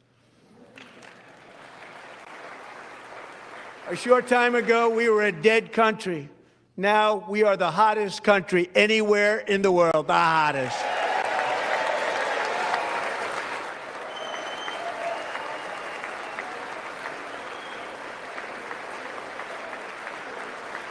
Is it just me? Does he seem less orange than usual? As thousands of new businesses are forming in factories, plants, and laboratories are being built, we have added 70,000 new construction jobs in just a very short period of time. It's getting bigger and bigger and stronger. Nobody can believe what they're watching. American oil production is up by more than 600,000 barrels a day, and we just received from our new friend and partner, Venezuela, more than 80 million barrels of oil. The hottest. Right. It's like some shit you hear on a Jadakiss with fucking. Andre, I just followed you, and it was nice. American natural gas production is at an all-time high because I kept my promise to. I couldn't hear you, drill, Kimberly. What you baby, say? drill. I'll tell you after. She said she followed Gotcha, you. They gotcha. said you're the third account. I Yeah, cleared there's like- account. There's a More disclaimer Americans that are says working that you today had 2 than at previous any positions. time in the history of our country. Think about that. Any time in the history of our This is country, why I haven't more been getting working today. followers on Instagram because they've been fucking 100% shadow of banning all me. jobs created under my administration have been in the private sector.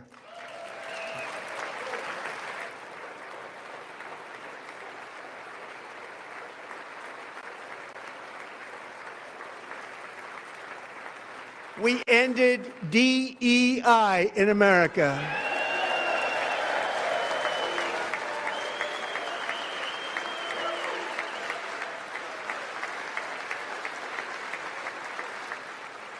We cut a record number of job-killing regulations, and in 1 year, we have lifted 2.4 million Americans, a record, off of food stamps.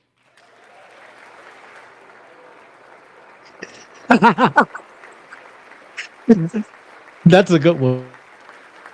And for all of these reasons, I say tonight, members of Congress, the state of our union is strong.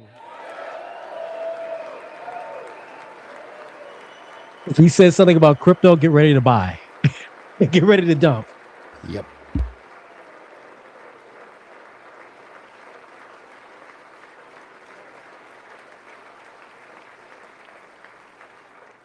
Our country is winning again. In fact, we're winning so much that we really don't know what to do about it. People are asking me, please, please, please, Mr. President, we're winning too much. We can't take it anymore. We're not used to winning in our country.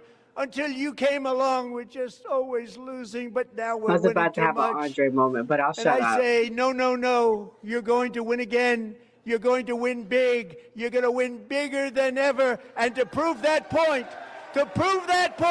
here with us tonight is a group of winners who just made the entire nation proud.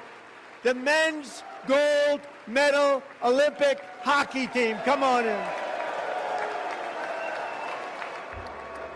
He hasn't said that Fuck long. out of those maple syrup loving motherfuckers. Fuck Canada. Yeah. How you gonna beat at your own The sport only you bravo invented? I'll give today.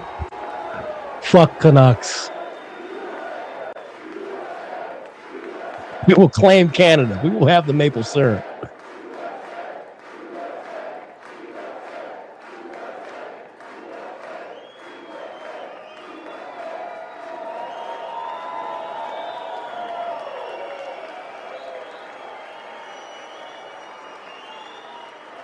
Eric in the chat is a clown. He'll say anything.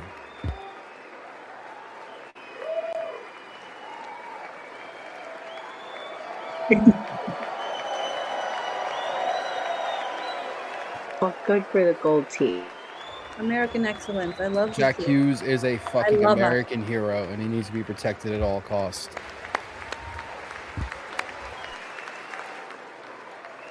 All right, Trump, talk about Iran. Come on, let's get it over with. Wow, that got the Democrats up. Respect. Respect to the Dems. They learned last year when they didn't stand for DJ, who's, by the way, the sweetest Yeah, they didn't stand for the little kid retarded ever. boy. DJ is so sweet. He's such a sweetheart. He stole my heart. I hung out with him one day. I ain't stand with a little ill-informed kid. It was like, that was fucked up. They lost on that one. Crazy for that one. He's a hero. I love the kid, but yeah, that was fucked up. They ain't stand for little Billy or whatever his name was. That's the first DJ. time I've DJ. ever And seen them get up. too. And actually, not all of them Mystery did get up. meat. But they beat a fantastic Canadian team in overtime, as everybody We're saw, not as fantastic. did the American women who will soon be coming to the White House.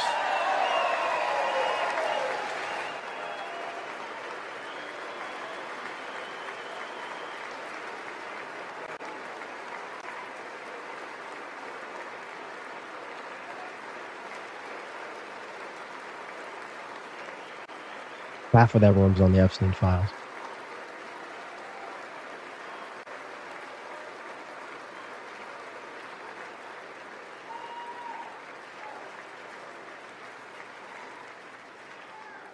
They were in the Oval Office before, and I just want to say a second very big congratulations to Team USA. But I have to say that, and I told them this, and we took a vote of the team. I said, anybody votes no, I'm not doing it. So they stood there, and they weren't about to say no, because I've never seen a goaltender play as well as goalie Connor Hellebuck.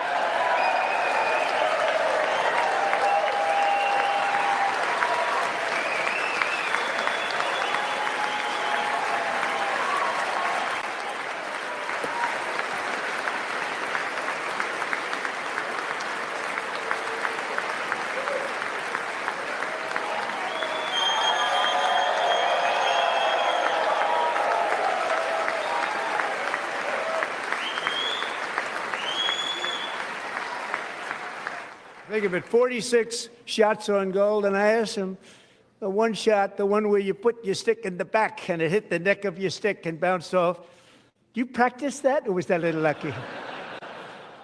He refused to answer that question. But I just want to tell you that the members of this great hockey squad will be very happy to hear, based on their vote and my vote, and in this case, my vote was more important, that I will soon be presenting Connor with our highest civilian honor, which we will be given and which has been given to many athletes over the years. But when I say many, not too many, like 12, it's called the highest civilian honor in our country, the Presidential Medal of Freedom.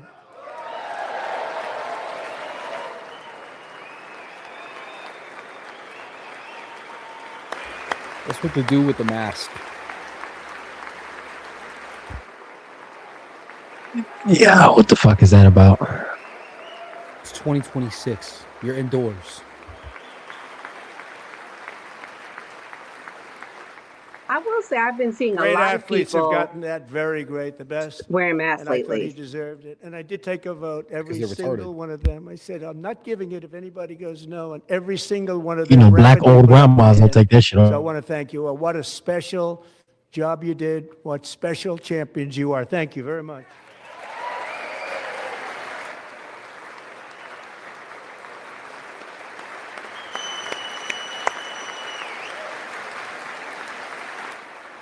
But I don't think it's just COVID. There's a lot of stuff going around, but I feel like, yeah, I ain't going back to that.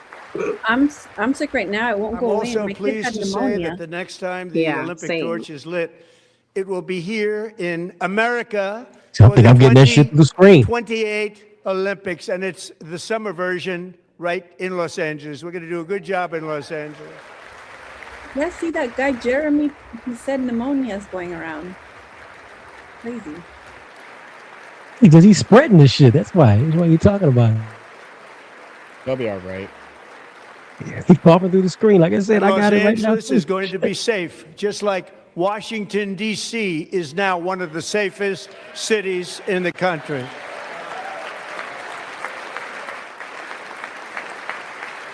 That's a fucking lie. And this year, and I must say I got them both. I got them in my first term, and I was disappointed because I didn't think I'd be the president when this happened. But strange things took place, and now I've got them because I got the Olympics and I got the 2026 FIFA World Cup, and I wanted to claim the 250th, but I didn't get away with that one. I couldn't claim that one for myself. But we're getting the World Cup, so we have the World Cup and the Olympics coming, and that is exciting news. Did Trump get us that, though? Like, that's planned years in advance. So What is will with be a these year Fox to News fucking celebrate ads, our dude? country and the heroes who have kept it free. This is some Men boomer like shit. Buddy Taggart.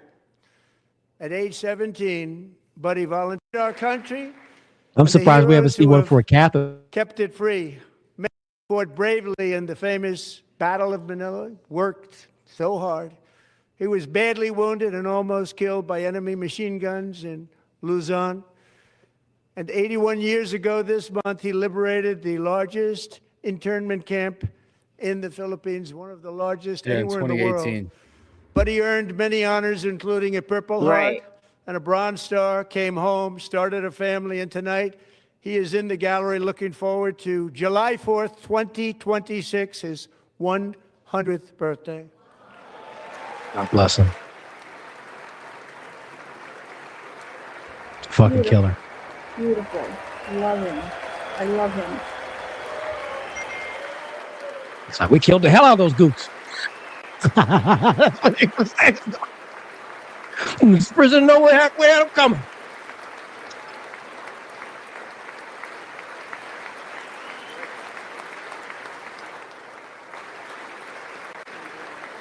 Damn, surprised Dems got up for that one too. Shout out to the Democrats. So, buddy, you're a brave man, and we salute you. Even in times of challenge, setback, and immense heartache, the spirit of 1776 has always shone through very brightly. It was July 4th of last year when floodwaters tore through a girls' summer camp in Central Texas. One of the worst things I've ever seen. I was there, rising 26 feet in the matter of minutes, tragically claiming many, many lives. You all remember that one.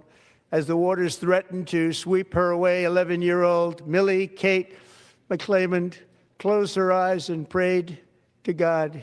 She thought she was going to die. Those prayers were answered when Coast Guard rescue swimmer Scott Ruskin descended from a helicopter above. Nobody knew where he came from. It was Scott's first ever rescue mission, a young guy, but very brave, very, very top, always top in his class. And he lifted not just Millie Kate, but 164 others to safety.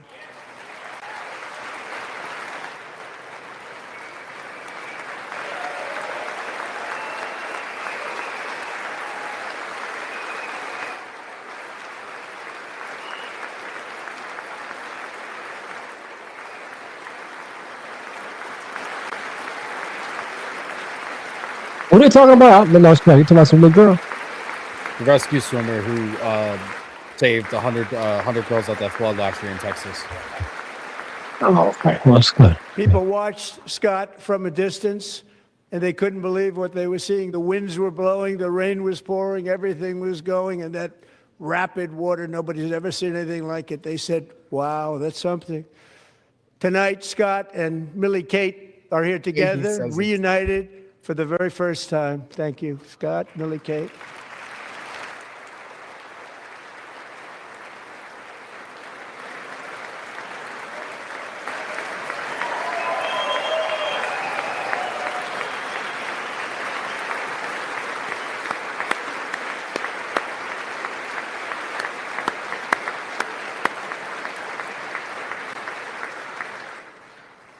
And Petty Officer Ruskin, I'm pleased to inform you that I am now awarding you the Legion of Merit for extraordinary heroism, which is what it was, extraordinary heroism. Thank you.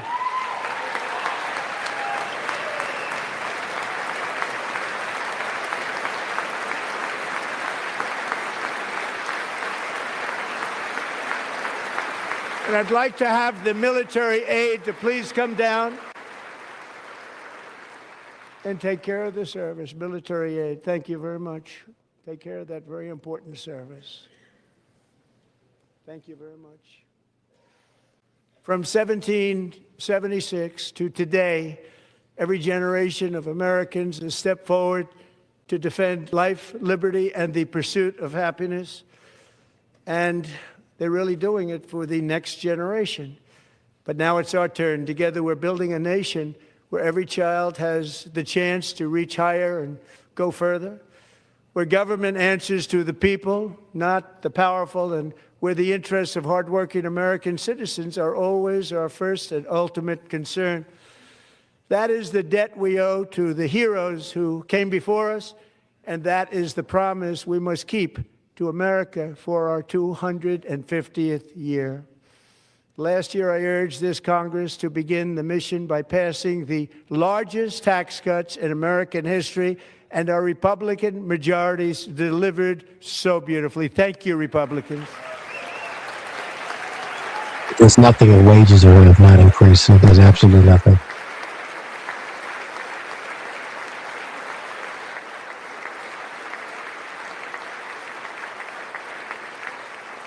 All Democrats, every single one of them, voted against these really important and very necessary massive tax cuts.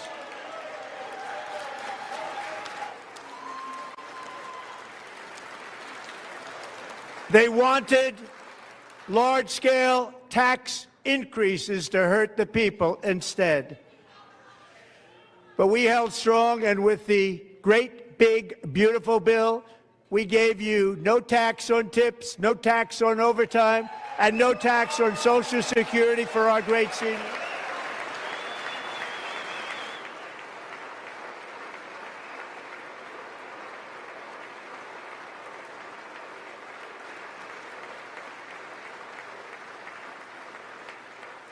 And we also made Well, 2 shots. I'm on shot 4. tax deductible the first time. He said but it only again? if the car is made in Nah, I'm just America. drinking. Dude, I'll just drink it too. I'm on my second beer. So I'll be right back. I'm gonna give me some more shit. Recently in Pennsylvania, I met Megan Hemhauser, a devoted mom drinking who's water out of a homeschools her brewery cup, children. so it counts. Beautiful, 2 children. Poser. During the day while waiting tables at night, as her husband works overtime, operating very heavy equipment.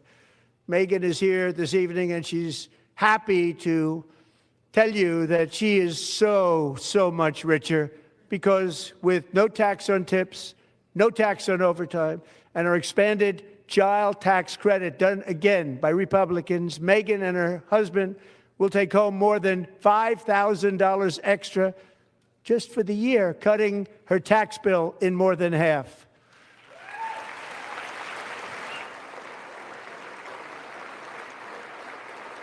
Megan, please stand up. We're fighting for you, Megan.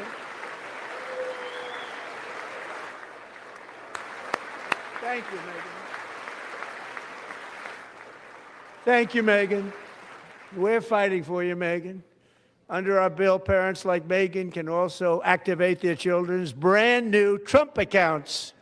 And I didn't name it. I did not name it. I did not name that.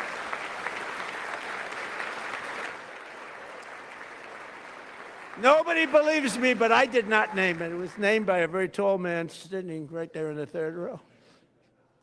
Nice man, a good man.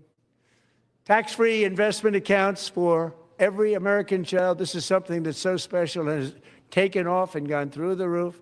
Millions will be pre-funded courtesy of the U.S. Treasury and private individuals like Michael and Susan Dell, who have donated $6 billion $250 million to fund the Trump accounts for 25 million American children.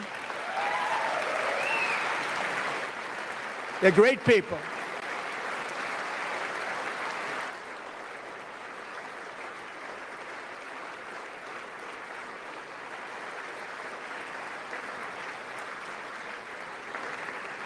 And I asked Michael Dell, how do you make all that money? He said, well, I just sat on my dorm in school and I made computers and I'd sell them to people. And I just kept selling and selling and selling. And pretty amazing story. That's called the American dream. He sold a lot of computers, a lot of those laptops. So I congratulate him on that. But I really thank him and Susan, as well as others like Brad Gerstner, a very tremendous guy. He was behind it right from the beginning. Brad Gerstner. Thank you, Brad.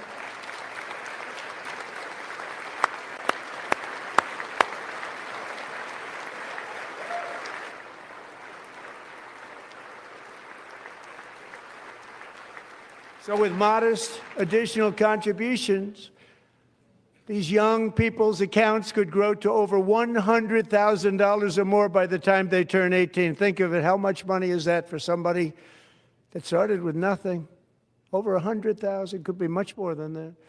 To make this investment in our children's future, go to trumpaccounts.gov, trumpaccounts.gov. And a lot of people are doing it. They're setting every record in the book. We've got advertisements in the middle of the fucking stadium. What it was going to take. I'm so proud of them. I'm so proud of the people that got it started.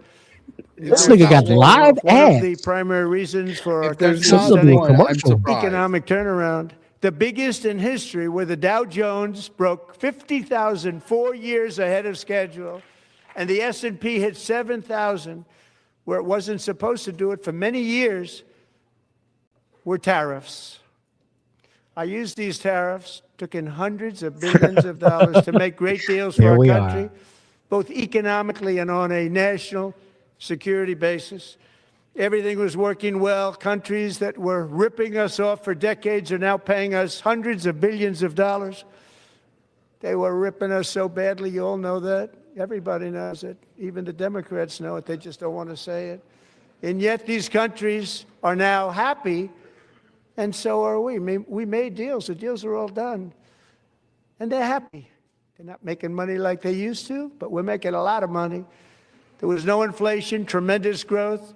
And the big story was how Donald Trump called the economy correctly, and 22 Nobel Prize winners in economics didn't. They got it totally wrong. They got it really wrong. And then just 4 days ago, an unfortunate ruling from the United States Supreme Court. It just came down. It came down. Very unfortunate ruling.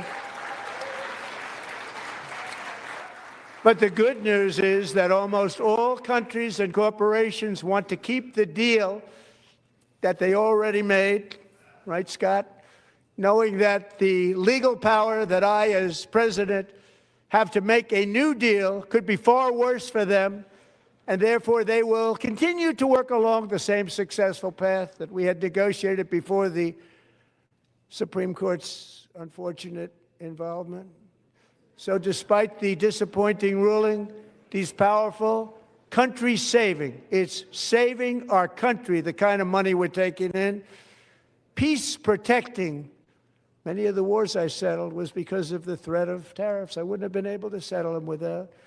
Will remain in place under fully approved and tested alternative legal statutes. And they have been tested for a long time.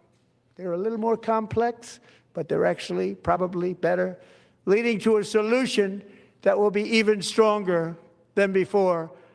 Congressional action will not be necessary. It's already time-tested and approved. And as time goes by, I believe the tariffs paid for by foreign countries will, like in the past, substantially replace the modern-day system of income tax, taking a great financial burden off the people that I love.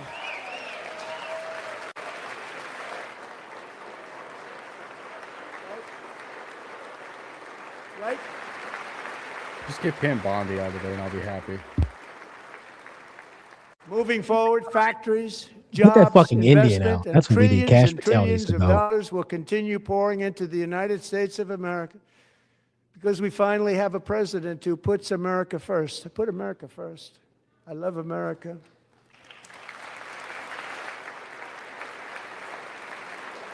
We love America. We love Barack Obama. We love Hillary Clinton. We love them all. We love them. For decades before I came along, we had the exact opposite.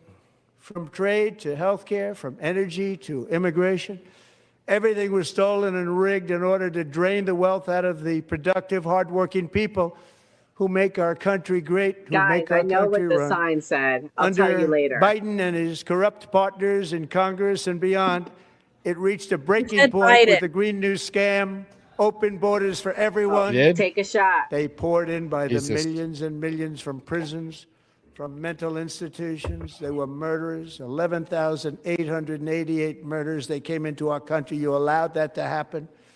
And record-setting inflation that cost the typical family $34,000 in just a speck of time. Now the same people in this chamber who voted for those disasters suddenly used the word affordability, a word, they just used it.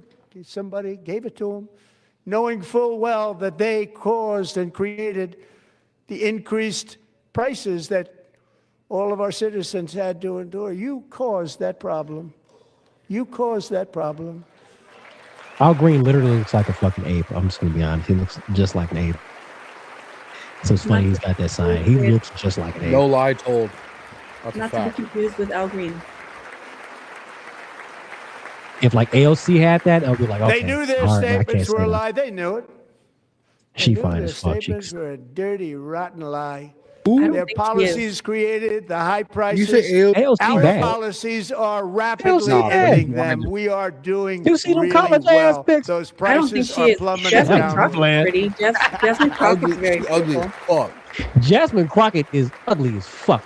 You need to take that She hair is hat beautiful. off. We see how she really The looks. price of eggs Listen, tell her to take that hair hat off. So we see how she really looks. 60%, Madam Secretary. She looks like shit. Hey.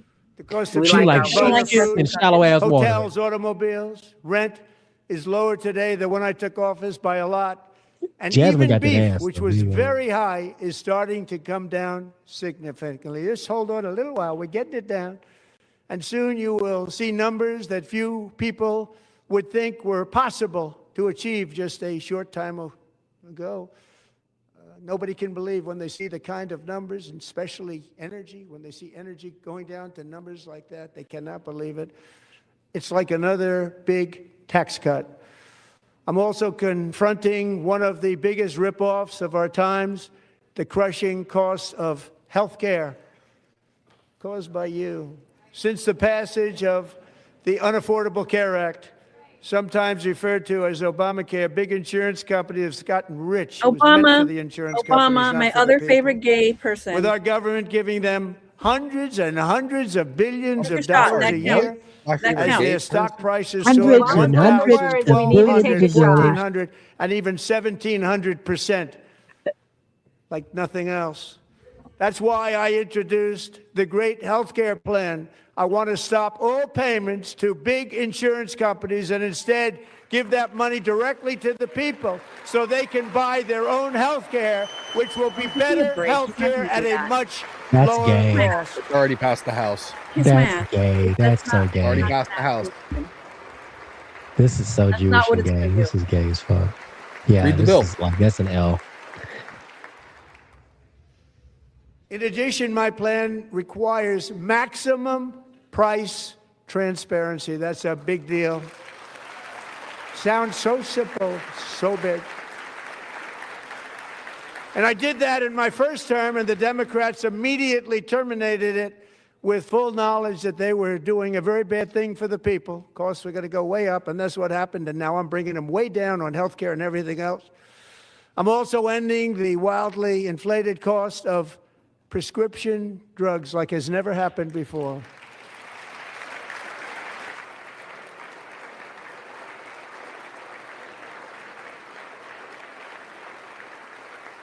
Other presidents tried to do it, but they never could. They tried. Most didn't try, actually. But they tried. They said they tried. They couldn't do it. They didn't even come close.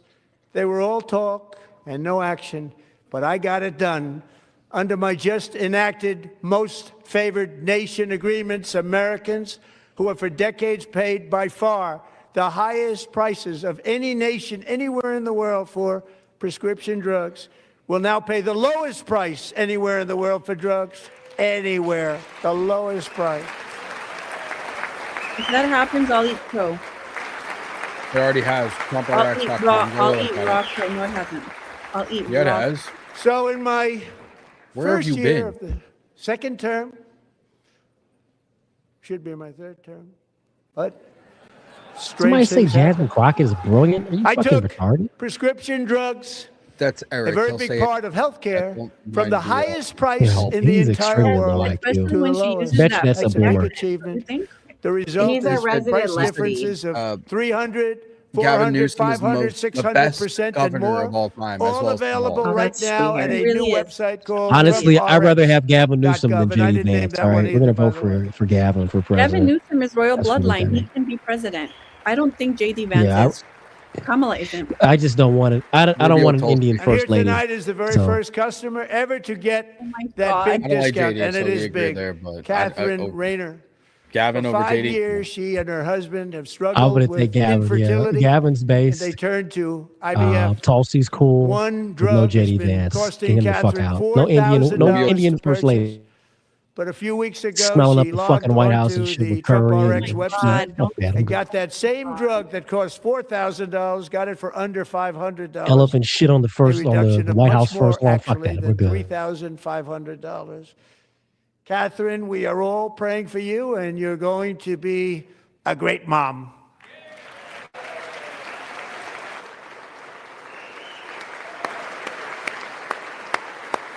We should get Vivek Ramaswamy should be president. So we get fucking massive extended warranty calls every year. It's gonna be great. The State of Union is gonna be just a So giant now I'm ad for calling on Congress scam. to codify my most favored nation program into law. Now, the one thing I'm not sure it matters, because it's going to be very hard for somebody that comes along after me to say, let's raise drug prices by 700 or 800%. But John and Mike, if you don't mind, codify it anyway. They may do it.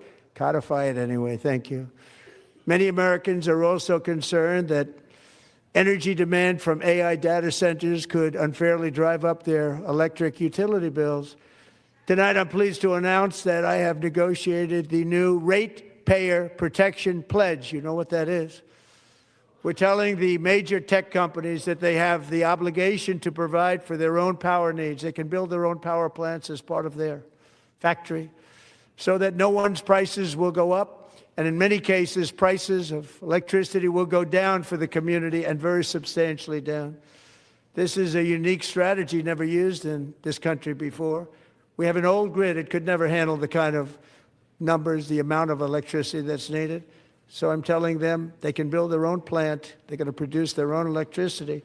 It will ensure the company's ability to get electricity while at the same time lowering prices of electricity for you, and could be very substantial for all of you cities and towns. You're going to see some good things happen over the next number of years. Another pillar of the American dream that has been under attack is home ownership. With us tonight is Rachel Wiggins, a mom of 2 from Houston. She placed bids on 20 homes and lost all of those bids to gigantic investment firms that bypassed inspection, paid all cash, and turned those houses into rentals, stealing away her American dream. She was devastated. Stories like this are why last month I signed executive order to ban large Wall Street investment firms from buying up in the thousands single-family homes.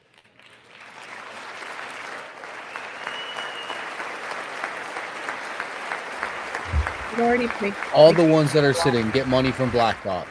And now I'm That's why they're asking not Congress to make that ban permanent, because homes for I would be surprised people. if that actually happened. Really, that's what we want. We want homes for people. Where not have for you been? corporations. Corporations are doing just fine. Rachel, Oh, thank shit. you very much. Good luck with your home. Oh, You'll get shit. one soon.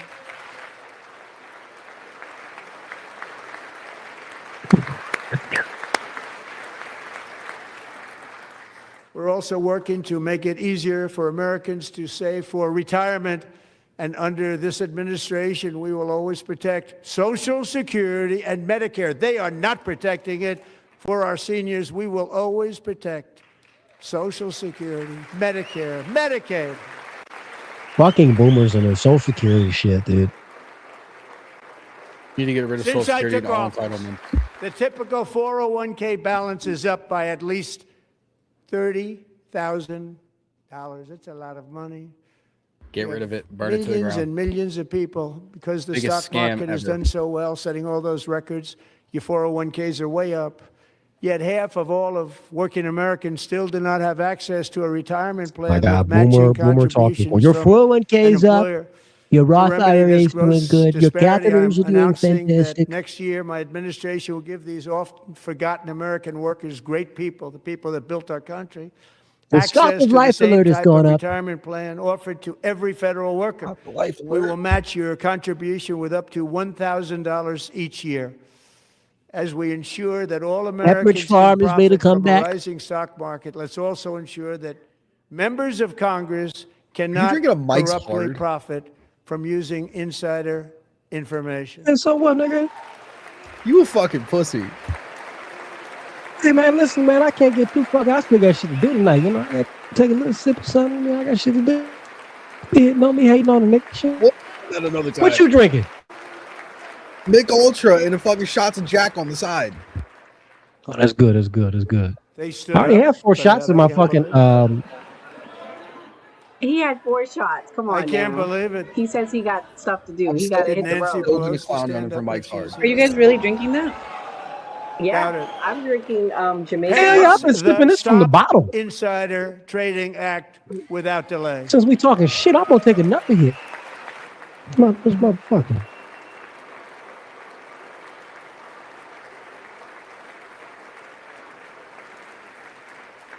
Don't be I peer wasn't pressured sure by if anybody Enzo. even on this He side says was he gonna does applaud for lines that. or I was did very lines, so he impressed. can drink, Thank you. probably I'm outdrink very all of impressed. us. Laura, When it comes stop. to Laura, And I'm stop. corruption Italian that on is the side. plunging, it really Not Irish white. on the I had side. too much fun. America. Listen, There's I had been too no much fun in more the beer because I can stunning outdrink all example y'all. than All right, fuck that. Minnesota. The Bet. members of the Somali community have pillaged an estimated $19 billion from the American taxpayer. Let's start drinking water. Besides Kimberly, And in actuality, nigga, the Jared number is talking about you much drinking higher water. than that. Nigga, And California, Massachusetts, Maine, and you better many pull out other Core states 45 are or even something. worse. This is the kind of corruption that shreds the fabric of a nation, and we are working on it like you wouldn't believe. So tonight, although started 4 months ago, I am officially announcing the war on fraud to be led by our great Vice President J.D. I totally Vance. forgot what this nigga's even talking about. What are you talking about? JD's fat ass face is going to take up most of the screen. They show him.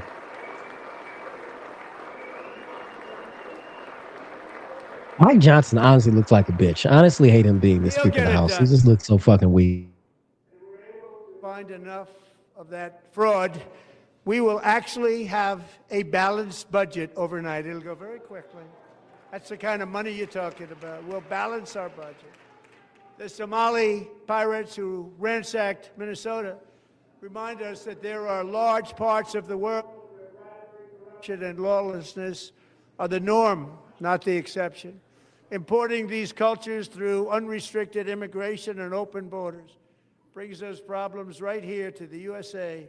And it is the American people who pay the price in higher medical bills, car insurance rates, rent, taxes, and perhaps most importantly, crime. We will take care of this problem. We're going to take care of this problem. We are not playing games. Delilah.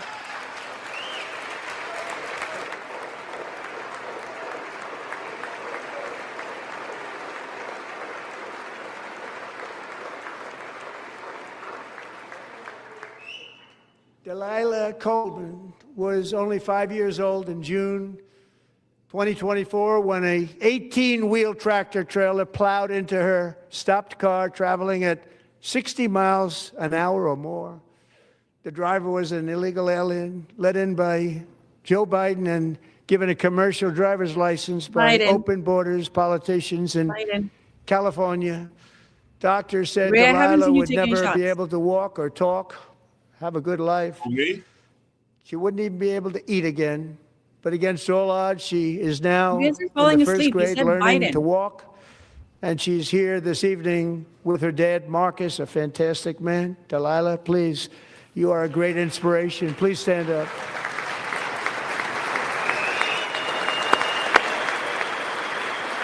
Look that little Mexican baby up.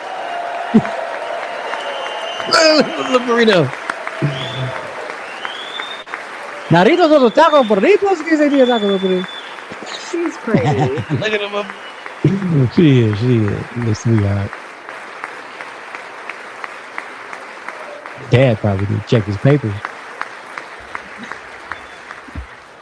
Thank you, Delilah.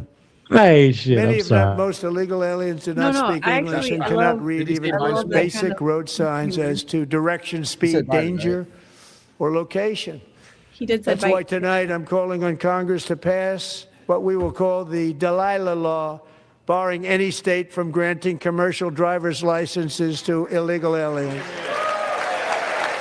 Don't know why that's not a fucking thing already. Don't know why tragedy has to happen for these things to fucking I'm happen. gonna tell you guys why I'm carrying that off That's from pretty an basic, insurance yeah. perspective. You cannot have insurance if you don't have a And license. yesterday, Like, as you probably saw at the White Yeah, it doesn't House, I stop certain hosted a states, though. ceremony with Americans who lost their treasured loved ones to the scourge of illegal immigration. People came into our country, how we allowed this to happen with our open borders. These are the angel moms and families that for decades our government betrayed and our media totally ignored. It was terrible. I mean, Gray got Hard to hit by believe, someone actually. with no papers. In 2023, a 16-year-old high school cheerleader named Elizabeth Medina was supposed to perform in her town's Christmas parade, but she never arrived. Her mother, Jacqueline, went home to look for her, and she found her lying dead in a bathtub, bleeding profusely after being stabbed 25 times. Elizabeth's killer was a previously arrested illegal alien who had broken in and brutally extinguished the brightest light in her family's life, violently and viciously. Her heartbroken mother is in the gallery to remind everyone in this chamber exactly why we are deporting illegal alien criminals to our country at record numbers, and we're getting them the hell out of here fast. We don't want them. This Eric Klein nigga is probably a fucking boomer with arthritis creeping in his asshole, talking about Republicans have business and industry built on cheap labor. Like, dude, just fucking hit your life alert button already, you know? Shut the fuck up.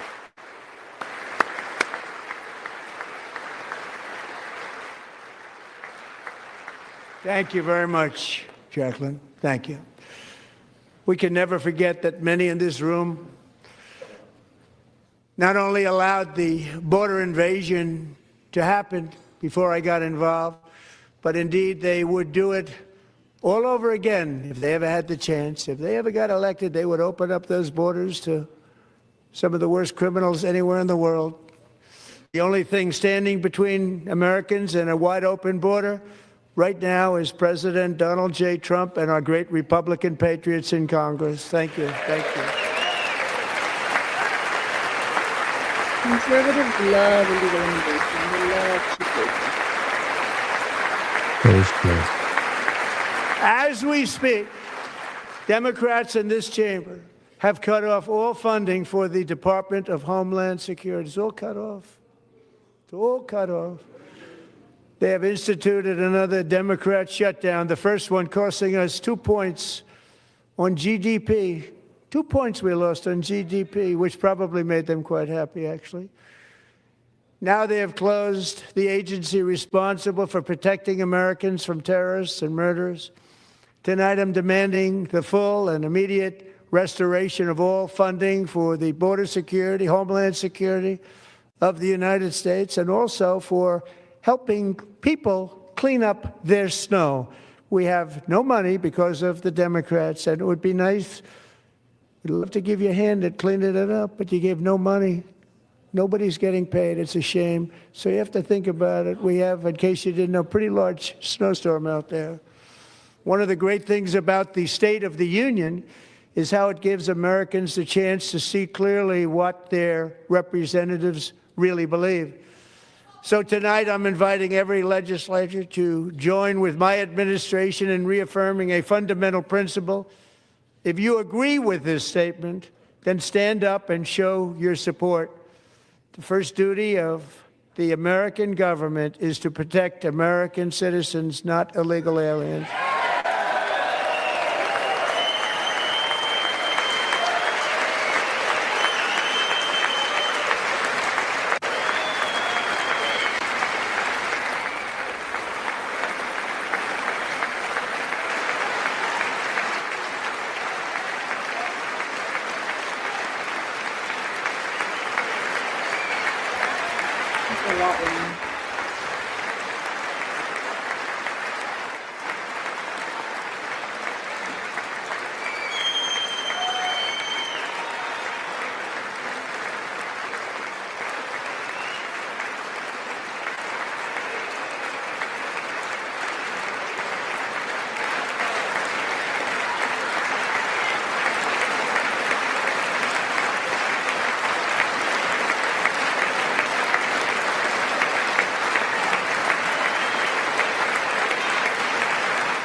Democrats always on the wrong side of every 80-20 issue. I told them.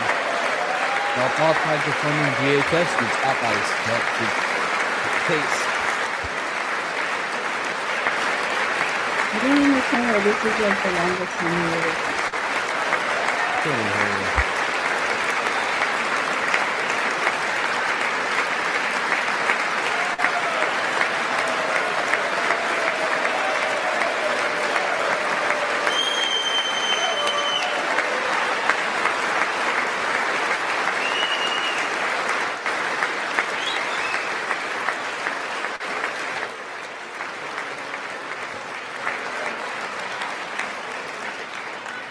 Isn't that a shame? You should be ashamed of yourself not standing up.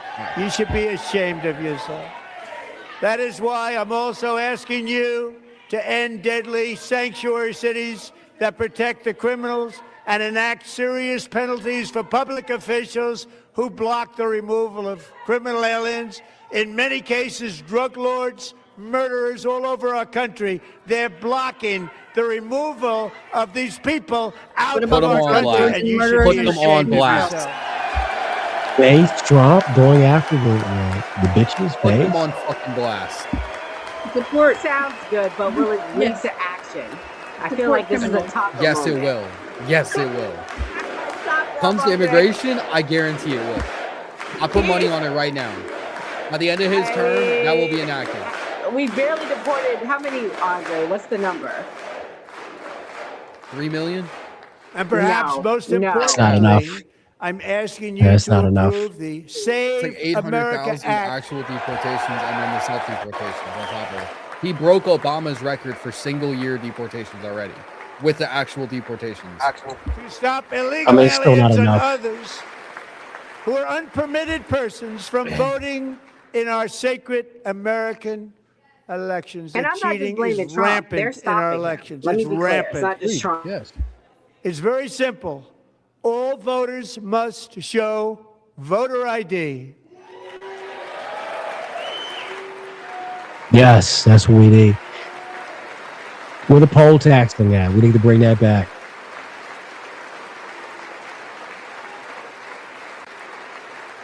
All voters must show proof of citizenship in order to vote. Based. That's what we need. About time. 80% of No Americans more fucking- crooked support this. mail-in ballots except for illness, disability, military, or travel. None. Agreed. Gray, they coming after your mail-in voting. And I know this you're should be sad an about easy that. one. And by the way, it's polling at 89%, including Democrats. 89%.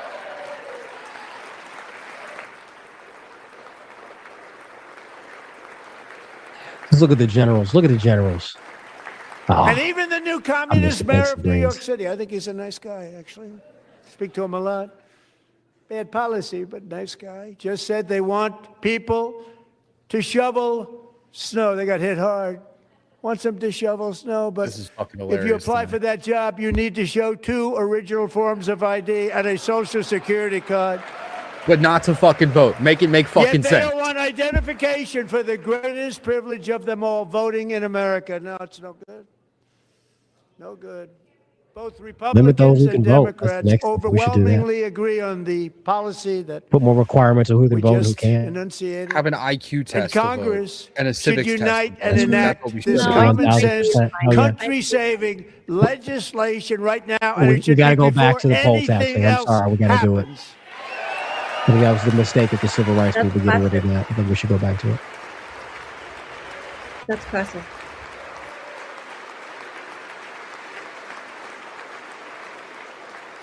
Corporations shouldn't be allowed to vote either. That's something we need to get rid of as well. Agreed. I agree. And the reason they don't want to do it, why would anybody not want voter ID? One reason, because they You should want to own cheat. property, There's only one or have reason. children. Boom, you can vote. They make Be up all service member, all that. excuses. Vote. They say it's racist. They come up with things. You almost say, what imagination they have. Voter IDs. They want to cheat. They have cheated. And their policy is so bad that the only way they What did I can say? get 2020 elected is election, to who's gonna cheat. say it? And we're going to stop it. What are We you have to hinting at? stop it, John. What the fuck is Eric Klein talking about? Why can't he talk about it like a normal person? Like your fucking boomer ears can't hear well. That's all it is. You can't understand what he's And saying. here because is you're one fucking more old. opportunity to show common sense Your fucking in hearing government. aid. That's what it is. In the gallery tonight are Sage Blair and her mother, Michelle. In 2021, Sage was 14 when school officials in Virginia sought to socially transition her to a new gender, treating her as a boy and hiding it from her parents. Ah, shit. Hard to believe, isn't it? Disgusting. Before long, a confused Sage ran away from home. Make After insane she asylums great was again and found in a lobotomies horrific great again. For situation anybody in that says they Maryland, can identify as A whatever the fuck. left-wing Base, judge refused to lobotomies, return base. Sage to her parents Shit. because they did not Bring it immediately back. state Lobotomies that great their again. daughter was their Lobotomy. son. Sage was thrown into an all-boys state Kimberly's home like, no, and fuck that suffered shit. terribly for a I don't give long a time. fuck. Come for me. But today, all of that is behind them because Sage is a proud and wonderful young woman with a I'm okay with full forced ride castrations for scholarship convicted from pedos. Liberty University. Sage and Michelle, please stand up. Nah, we need to throw them on an island with illegal immigrants and have alien versus predator fight to the death. That's what we need for What? this. An open air prison? We should just get an open air prison. Yes. And if the illegal immigrant kills the pedophile, they get citizenship. Solves both problems. What the fuck? Fucking I'll be pedophiles live and on Thank Fox. you for your great bravery. Alien And who versus can Tonight believe on that Fox. we're even speaking about things Alien like versus this? Predator. 15 years ago, if somebody was up here and said that, they'd say, what's wrong with Followed them? by Lost. But now we have to say it because it's going on How many all over trans people numerous are in the states Epstein files? without even telling the parents. Who And cares? How many surely we Jews can are in all the Epstein agree files? no state can be allowed I'm to there with you, rip Andre. children from their parents' arms and transition them Base. to a new I'm fucking gender Kimberly. against Kimberly, the Kimberly parents' knows. will. Who All would right, believe Kimberly, what we've been talking about? She We knows. must She ban knows. it, and we must ban it immediately. This is why Democrats lose, because they have no real talking points and no real policies going into the midterms or the election. All they want to talk about is the Epstein files and socially transitioning. Look, nobody That's all stands y'all up. guys have. These people Well, Enzo, are crazy. I'm telling you. Republicans don't have They're anything going crazy. in midterms either. They failed pretty much. It's going to be a bloodbath. They have for them. more. They still have more. They don't really have anything. Not really. The track record's been terrible. They haven't passed anything Amazing. successful. None of it's actually going to be long-term good. I mean, like, Boy, they haven't done anything. We're, They've been we're weak. lucky we have a country Vote with the people like Republicans this. that are in, out, and put Democrats new are Republicans destroying in. our country, but we've stopped it That I just agree with. in the nick of It's not time. going to work didn't like we, that. huh? You can't even get, because you're going to get the same Republicans who are still pro-establishment or going to get bought out by the establishment. It's not going to work. You have to really do away with the entire party. The Republican Party needs to just die. And we need No to have one maybe 48 cares years more of about Democrats protecting running. America's youth than our wonderful I hate to say First that, but that's lady. how it's going to Now a have to movie go. star. She's a movie star. Can you believe it? Want to know where Eric gets information Who would have from. believed that? Over the past year, she has had an incredible impact championing AI legislation, advancing a landmark executive order on foster care, and helping secure $30 million to launch the Melania Trump Foster Youth to Independence Initiative. It's a tremendous really a tremendous thing that happened and had a lot of bipartisan support. She gets much better bipartisan support than I do. I get none. She gets a lot. Someday you're going to have to tell me how you did that. And students and educators in every state have joined the First Lady's efforts in the presidential AI challenge, keeping America's next generation positioned to succeed and strongly succeed in the future. Tonight, we welcome two young people whose lives reflect the First Lady's impact, Sierra Burns and Everest Nevermont. Thank you both, and Melania, thank you. I know how hard you worked on it. Thank you very much.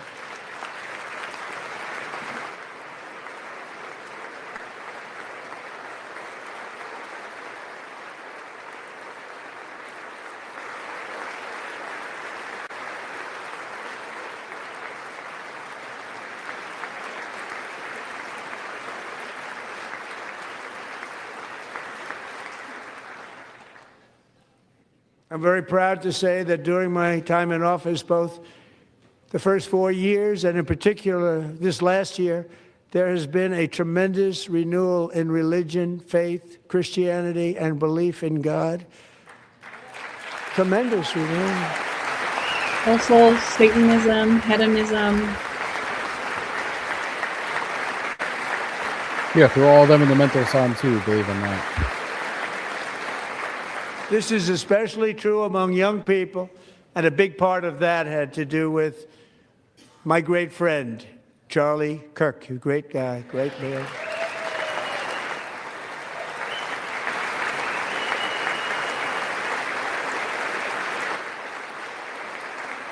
So last year, Charlie was violently murdered by an assassin and martyred, really martyred for his beliefs. His wonderful wife, Erica, is with us tonight. Erica, please stand. Andre, you came back at the best time. And I'm gonna fucking cry. You Oh my goodness. I told you she's gonna cry.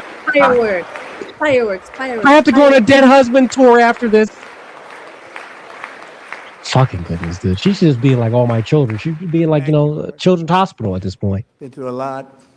In Charlie's memory, we must all come I come back from the to bathroom and reaffirm she's that crying. America is one nation under Looks God, like she got and we waterproof must totally eyeliner. reject political violence of any kind. Not gonna lie, she is pretty hot, though. I'm not gonna lie. Not gonna lie. She's very attractive. Very attractive. But she cried too fucking much, She's crying and shit. We love religion, and we love Jeez, bringing Andre, it I back. hope your wife And cries it's for coming you back at if levels something that nobody happens. actually thought possible. No. A it's beautiful thing to see. She ain't Above gonna cry. all, She's gonna have a unleashing straight face America's the whole promise time. requires keeping our community safe. We have made incredible strides, yet dangerous repeat offenders continue to be released by pro-crime Democrat politicians again and again. We are honored to be joined tonight by a woman who's been through hell, Anya Zaretska. How did he triple the In murder rate in 2022, Minneapolis? she and her What the fuck is he beautiful talking daughter, about? so beautiful, what a beautiful young woman. Irina fled war-torn Ukraine to live with relatives Fun near fact, that was Charlotte, Charlie Kirk's North last tweet Carolina. before he And was. by the way, what's going on with Charlotte? Last summer, What was it? 23-year-old Irina was riding home on Talking the about train when a this situation he's talking deranged about. monster who had been arrested over a dozen times and was released through no cash bail stood up and viciously slashed a knife through her neck and body. No one will ever forget. Man, your people old ass couldn't even make it to a on that protest. train. No one will ever forget the expression of terror on Irina's face as she looked up at her attacker in the last seconds of her life. She died instantly.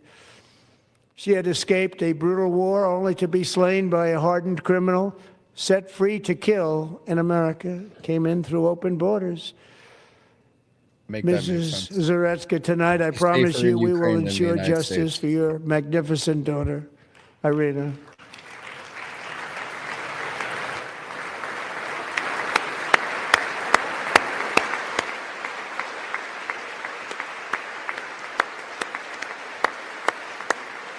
Who is this? The woman that got I killed wasn't on the paying train. attention. The Yeah. one that got killed on the train, Oh. her sister. Yep.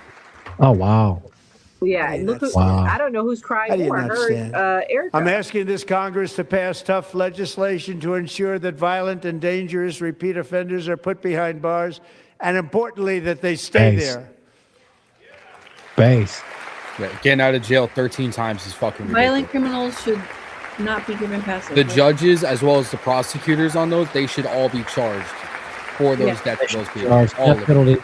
Death penalty. 14 Starting times last death penalty. summer, There is no I point of deployed our trying to National rehabilitate Guard that. and federal law enforcement 3 times to death restore penalty. law and 13. order to our most dangerous cities, including Memphis, Tennessee, big success, New Orleans, Louisiana, big success, and our nation's capital itself, Washington, D.C., where we have almost no crime anymore in Washington, D.C. How did that happen? It's bullshit, bro. Come on, dude. It's bullshit.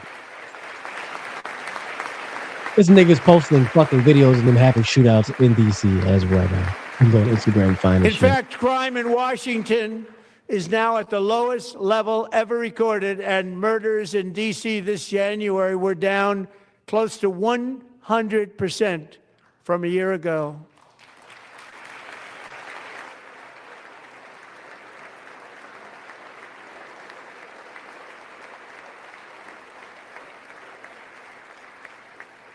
They don't like to hear that. One of sick What people, shot are you one guys of on? the brave service members who helped Shit. achieve this Ten. stunning I'm drinking the turnaround drink at this point. I lost was count. 20-year-old West Virginia Army National Guard Specialist Sarah Beckstrom. After a 4-month deployment, she voluntarily extended her service. What do you and mean, Her rank left was Nora? What going does to that be mean? lifted. She was doing What's, so well. They were so what's proud Eric of her. talking about? But the very next Eric day, she was doesn't on even know what he's patrol talking about. near the White House when Yeah, she dude, you was don't know what I'm ambushed and Stop paying shot in the attention head to the by a retard. terrorist He'll lose monster steam from eventually. Afghanistan. Shouldn't have been in our country. And all because she wore the uniform of our nation, she was shot. He traveled here. 'cause he didn't Nasty like girls, people what wearing our up? uniform. He was sick and deranged. Shouldn't have been in our Weekend country. Warriors up. Sarah Beckstrom died in order to defend our capital, and we are honored to be joined by her wonderful parents, Gary and Evalie. Your daughter was a true American patriot, and she will be greatly missed. She was a great person. I saw reports on her. They've never seen anything like it.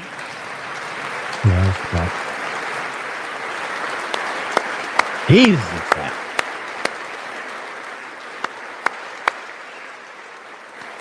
Holy shit. God bless him, though. That was fucked up to see the girl get killed. That was pretty fucked up. Who got killed? The girl So sorry. in D.C., Thank you very much. the National Guardsman. Oh, yeah, A that great was young sad. lady. I saw Yeah, reports. she that were got killed, and the other one, Perfect. the She was guy, perfect. I think he survived. Serving alongside I was on Sarah a that day cruise was when that Staff happened. Sergeant Andrew Wolf. The terrorist shot Andrew in the head, and no one thought he could possibly make it. The two of them, Sarah and Andrew, both shot violently in the head. Neither was expected to make it. They weren't even given a chance, except his wonderful mother, named Melody, who I spoke to the same night. And she was so positive. The doctors thought that Andrew was gone. But his mother said, no, Mr. President, Andrew will be fine. He's going to make it. I've never seen anything like it. I mean, he was given almost no chance. She said, I have no doubt, sir, he's going to be okay. This was a conversation that I had with her that night, with her son laying helplessly in bed, blood all over. Everybody is praying, she said, sir, he will be okay. The doctors didn't understand what she was saying. And after looking at the results of the damage done, neither did I. She was so strong and conclusive that even Andrew's great father felt she didn't really understand the gravity of the situation.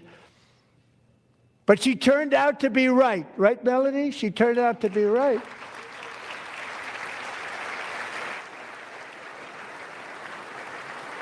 There's Andrew. Oh, shit, Trooper. High speed over here.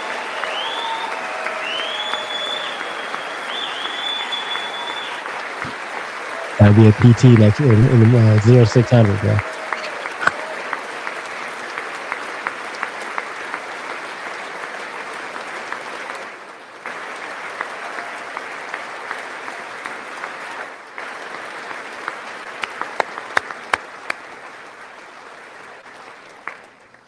I said, why is he being so graphic? What the fuck are you talking Where does about? this woman come from? She's the most positive person I've ever met. With God's help, Andrew has battled back from the edge of death, and we're talking about the edge of death, on his way to a miraculous recovery. He's got a little work to do, but he's doing great. Nice to see you. He's a good-looking guy. Nice to see you. Thanks, Andrew. Thank you very much. Thanks, Andrew. What is that?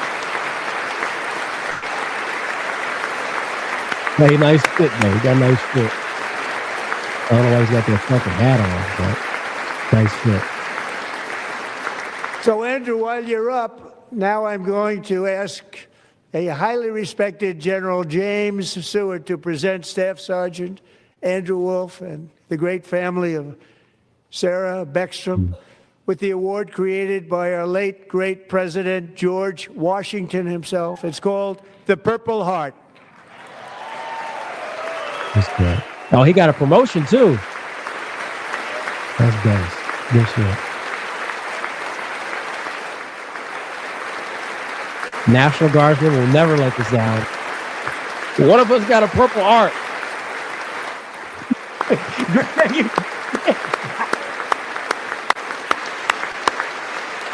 God bless him, man. God bless him.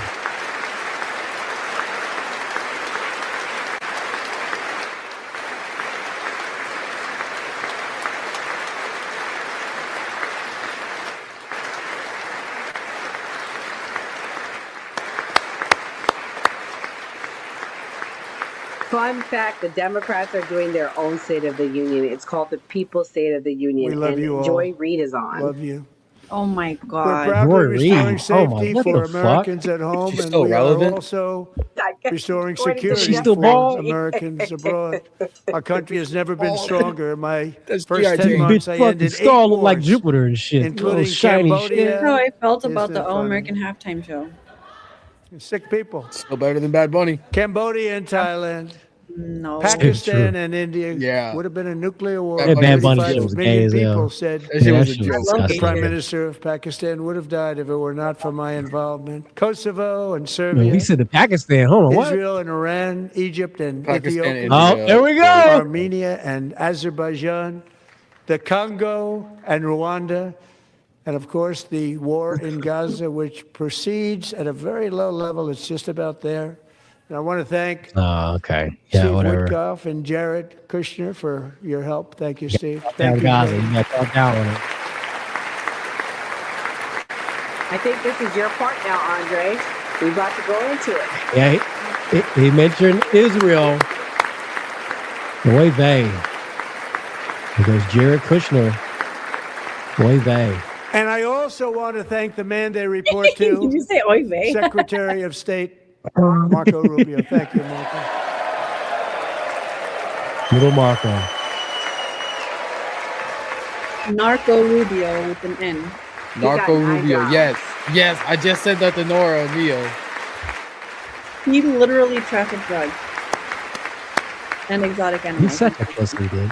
I can't People stand like you. Marco. I can't stand him at all. You know, Marco. No, they don't. 100% of the You didn't votes like him. when You guys don't like he each was in other. confirmation. I think our next one was about 54%. And some of the Democrats are now saying, I can't believe we approved that guy. And he said it's an honor that they feel that way, right, Marco? You have done a great job, great Secretary of State. I think he'll go down as the best ever. I don't think so. I don't know about that ever, Narco Rubio can kick me right ass and lick my teeth. Under the ceasefire I He's great, negotiated, but- every single hostage, both living and dead, has been returned home. Can you believe that?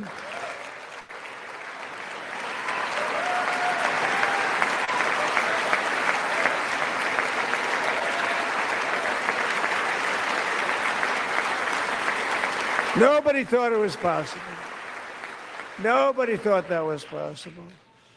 Both living and dead. And those parents who had a dead son, their boy, they'd always tell me their boy, they wanted him as much as though he were living.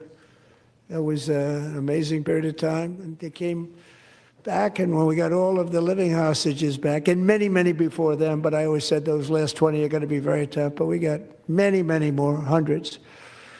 But I said those last 20 are going to be tough. We got them back, but we only got back 14 or 15 of the dead of the 28. And believe it or not, Hamas worked along with Israel, and they dug and they dug and they dug. It's a tough thing to do. Still bomb them and kill bodies all over. Doing that, yeah. Passing up 100 bodies sometimes for each one that they found. Tough job. And they finally got it back to 27. And then Steve and Jared, they got it back to 28. They found all 28. Nobody thought that was possible, but we did it. And I remember the family of the 28th. They were so grieved, but they were so happy as it's possible to be. They had their boy back. The mother said, "Sir, we have our boy back."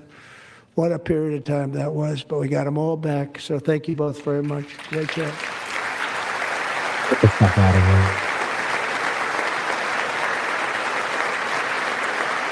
Well, look at them, half of them. Look how fucking And we're tall working Barry very is. hard That- to end the that's ninth Caesar right war, there. Look at him. the killing and slaughter between Russia and Ukraine, where 25,000 soldiers are dying each and every month. Think of that, 25. Yeah, you're failing on that, bro. Soldiers are dying a month. That doesn't sound right. Is A that war right? which would have never happened if I were president. Would have never No, happened. I don't think so. As president, I will make There's more peace casualties on the wherever I Ukrainian can, side but than I the will Russian never side, but, hesitate to confront threats to America wherever we must. That's why in a breakthrough operation last June, the United States military obliterated Iran's nuclear weapons program with an attack on Iranian soil known as Operation Midnight Hammer. Donald Yeah, Trump they didn't even do shit to it. for that. Yeah, he didn't even do anything to the fucking facility. Barely even touched it. Barely touched it. Barely stopped the program. But we have to go For to war with them decades, now. it had been the policy of the Apparently they United didn't. States never Yeah. to allow Iran to obtain They're going to push a for a nuclear 2003 weapon. fucking style Many invasion. I can already decades. see it. Since they seized control of Desert that Storm, proud Desert nation Shield, 47 style years operation. ago, the regime Yeah, and it's its about 35,000 murderous proxies killed or have wounded a month spread nothing during but Russia, terrorism Ukraine. and death and hate. They've killed and maimed thousands of American service members and hundreds of thousands and even millions of people with what's called I wonder roadside why. bombs. They were the kings of the roadside bomb. And we took out You know, Soleimani. IEDs, I bro? did that during my first term. Had a huge impact. He was the father of the roadside bomb.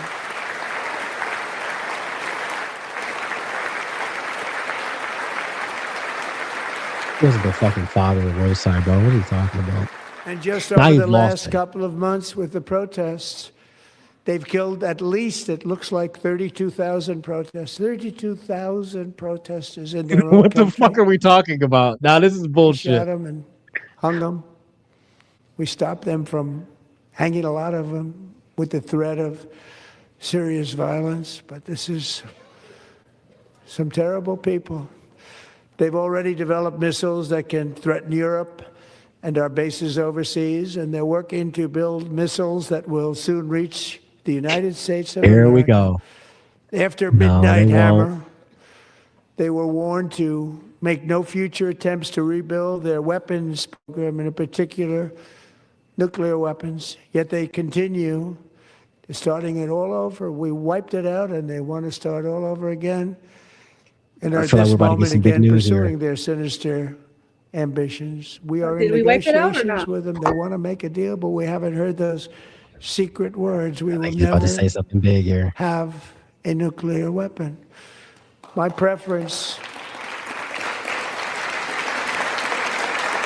Israel has nuclear weapons, but and so is Pakistan and India. Yeah, these people fucking really have running water talking over here. They got nuclear. my Andre, do you preference follow is the to great solve zone? this problem through diplomacy. Honestly, I But can't one even thing hear is you. certain, I will never allow the world's #1 sponsor of terror, which they are by far, to have a nuclear weapon. Can't let that happen.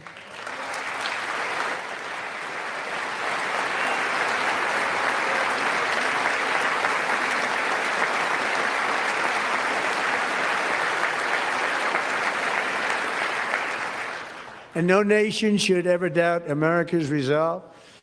We have the most powerful military on earth. I rebuilt the military in my first term. We're going to continue to do so. Also, we just approved a $1 trillion budget. We have no choice. We have to be strong because hopefully we will seldom have to use this great power that we built together. It's really called peace through strength, and it's been very, very effective.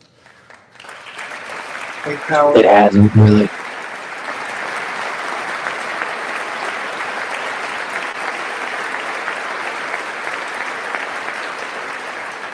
So thanks to Republican in Congress, we're investing that record number of dollars, have no choice, in the United States Armed Forces.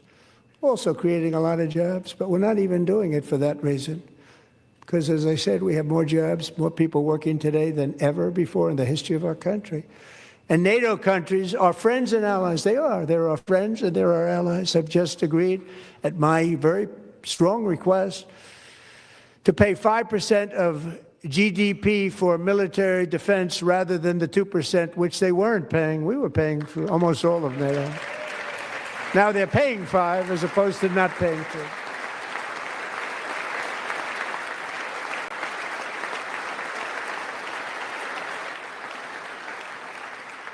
And getting that 5% was something which everyone said would I've got to never agree be with done, Klein. could not No happen. health We care, got no really easily affordability, none of 1 that. We're just talking about all this other shit. Big It difference doesn't really between matter. 2% that's not paid. We were paying the freight of many of them. Very few were paid up. Now 5%, then they're paid. And everything we send over to Ukraine is sent through NATO, and they pay us in full. They pay us totally in full.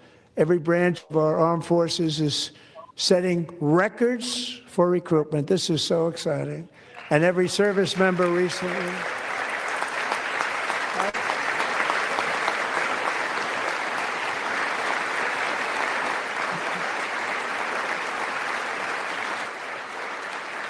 And every service member recently received a warrior dividend of $1,776. It's pretty nice, though. I'm not gonna lie.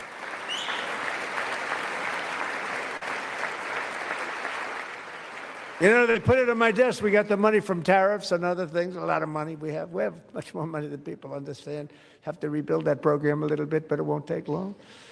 But we got the money, and it was $1,775, and they wanted my approval. And I said, what's the number? $1,775. I said, wait a minute, for $1 more, we can have $1,776. It's going to I said, we're going to figure that. I never asked anybody if we could afford it. $1 more, I said $1,776. And I said, that's good. And I'll tell you what, our military, that was 4 months ago, our military, I never see a person in the military that doesn't thank me for it. So we're honored to do it. They deserve it. And we call it 1776. It was great. And we love our military. We love our law enforcement. We love our firemen. You know, the firemen don't get mentioned enough. We love our firemen. Can the vets get some money too, buddy?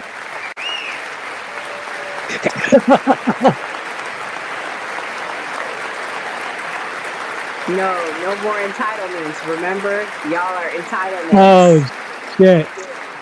Just give a little bit. Can we get a little We're also 1776 restoring too? American security and dominance in the Western Hemisphere, acting to secure our national interests and defend our country from violence, drugs, terrorism, and foreign interference. For years, large swaths of territory in our region, including large parts of Mexico, really large parts of Mexico, have been controlled by murderous drug cartels.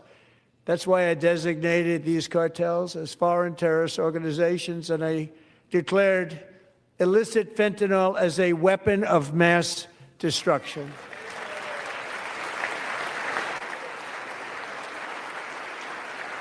You know, they're going to find fentanyl in Iran. Ha ha. And with our It's going to new be a weapon of military mass campaign, we destruction. have stopped record amounts of drugs coming into our country No, and virtually they're stopped gonna it say it's a completely new coming in weapon. by water or sea. You probably noticed that. We very seriously damaged their fishing industry also. Nobody wants to go fishing anymore. We've also taken down one of the most sinister cartel kingpins of all. You saw that yesterday. In January,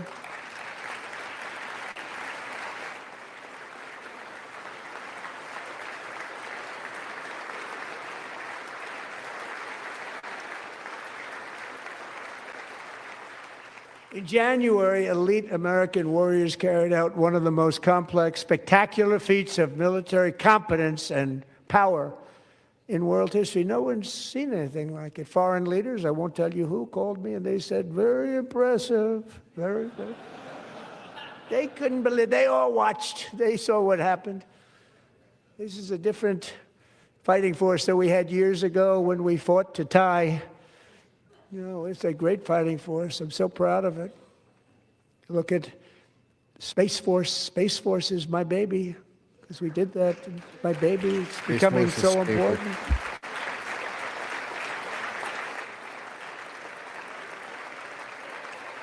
Space Force is going to be pretty cool coming up in the 2030s, given the space exploration and a lot of the space missions we got planned. So we'll see how they play out. And America's armed forces overwhelmed all defenses and utterly defeated an enemy, good fighters, to end the reign of outlaw dictator Nicolas Maduro and bring him to face American justice. See you Thursday if you can come. Bye. I'll see you Thursday. Okay, I'll see you Thursday. And this was an absolutely colossal victory for the security of the United States, and it also opens up a bright new beginning for the people of Venezuela. We're working closely with the new president of Venezuela, Delcy Rodriguez, to unleash extraordinary economic gains for both of our countries and to bring new hope to those who have suffered so terribly. They really did suffer. With us tonight is Alejandro Gonzalez. She grew up in a tight-knit Venezuelan family and was especially close to her beloved uncle Enrique. But after Enrique ran for office and opposed Maduro, he was kidnapped by Maduro's security forces and thrown into the regime's really infamous prison in Caracas. Alejandro feared she would never see her uncle again. She feared for her own life also. But since the raid, we have worked with the new leadership, and they have ordered the closure of that vile prison and released hundreds of political prisoners already, with more to come. They release fucking criminals and thieves and pleased shit. to inform you that not only has your uncle been released, but he is here tonight. We brought him over to celebrate his freedom with you in person. Enrique, please come down. And man, Enrique in the back. Why They didn't have a is he seat in for the that nigga. room? What the heck is that? Is he late? They Maybe didn't he even was have a late. seat for the nigga. Nigga. Enchiladas wasn't ready. What the? What the fuck? Why doesn't he Come on, have let me a seat? Shit. Maybe he was late. He didn't finish. He had to paint the side of the White House. He wouldn't finish yet. He had to finish. Thank you, Enrique. Have a good time. Nice to have you back, Enrique. You fouled for that one. There were Yeah, many I'm just heroes on that keeping it January real. You raid know, to like capture back there painting. Maduro. Really great heroes. It was very dangerous. They knew we were coming. They were all set. But the deeds of one warrior that night will live forever in the eternal chronicles of military valor. Chief Warrant Officer 5, Eric Slover, planned the mission and was the flight lead in the cockpit of the first helicopter. A big, beautiful, powerful helicopter. See one of these niggas is rare. Chinook. CW5. As you can I've imagine, seen one of these niggas many American warfighters wearing the dog tags. His wife, Amy, had blessed with holy water before he left. She knew it was going to be a rough one. Eric steered the Chinook under the cover of night and descended swiftly upon Maduro's heavily protected military fortress. This was a major military installation protected by watching thousands that of nigga car. soldiers and guarded by Russian and Chinese military technology. How did that work out? Not too good. Eric, you probably While played bingo preparing with the to nigga. land, I don't enemy know machine what guns fired from every angle, and Eric was hit very badly in the leg and hip, one bullet after another. He absorbed 4 agonizing shots, shredding his leg into numerous pieces. And yet, despite the fact that the use of his legs was vital to successful helicopter flight, legs are the most important part of flying a helicopter, to deliver the many commandos who would capture and detain Maduro was the only thing Eric was thinking about. Then, even as he was gushing blood, which was flowing back down the aisle, helicopter lands at a steep angle. The machine gun stood Okay, right in bro front of him. earlier is Right right. in He's front of being him, 2 graphic. machine gunners who escaped the wrath of the previous planes. Eric maneuvered his helicopter with all of those lives and souls to face the enemy and let his gunners eliminate the threat. Turned the helicopter around so the gunners could take care of business, saving the lives of his fellow warriors from what could have been a catastrophic crash deep in enemy territory. Only after safely landing the helicopter with all the warriors aboard in the exact right spot, which was vital to the mission. We probably would have had to maybe cancel the mission if that didn't happen. Eric told his co-pilot, also wounded, but not as gravely, to take over. I'm about ready to pass out. The success of the entire mission and the lives of his fellow warriors hinge on Eric's ability to take the searing pain. It was unbelievable what's happened to his legs of the bullets and keep on flying and landing, and people knew what was happening. Everybody in the back of the helicopter knew because they saw the blood pouring down the aisle. Chief Warrant Officer Slover is still recovering from his serious wounds, but I'm thrilled to say that he is here tonight with his wife, Amy, Eric, and Amy. Come on in. I do like the way he tells a story. I think it's very compelling. It does keep your attention. He loves to ramble, but it's like you understand what he's rambling about, and he's being very descriptive when he says things. Not like Joe Biden going off topic 5 times and then coming back to the point. Yeah, Joe would have been stuttering all over. They shot me, and I was flying. And then, The helicopter, I had an ice cream machine, and it was fucking cut the tip. And Mario and Luigi came down from the sky and took Maduro. And he just said, remember I smoked the crack? I was flying a plane. Some shit, you know. Biden would just start saying random shit. For real. Yeah. Damn, CW find out that damn. So we have a surprise for Eric and Amy. In recognition of Eric's actions above and beyond the call of duty, I would now like to ask General Jonathan Braga to present Chief Warrant Officer Slover with our nation's highest He just look like a military fucking tank. award, Look at this the dude. Congressional Medal of Honor. Oh, shit. Oh, that's good. Hey, these fuckers are rare to see. I've never seen a CW5. I've never. Wait, have you ever seen a CW5? No, I've never. They're fucking like dinosaurs. You never see them motherfuckers. You see everything like CW, like CW1, CW2, CW5. It's like, nigga, I feel scared if I see. Like, nigga, you know some shit fucked up if you ever see one of them niggas. You know? That's the final boss you see. Literally, Forcecom and Division. They had Division and Forcecom. You will never see them niggas anywhere on the fucking never.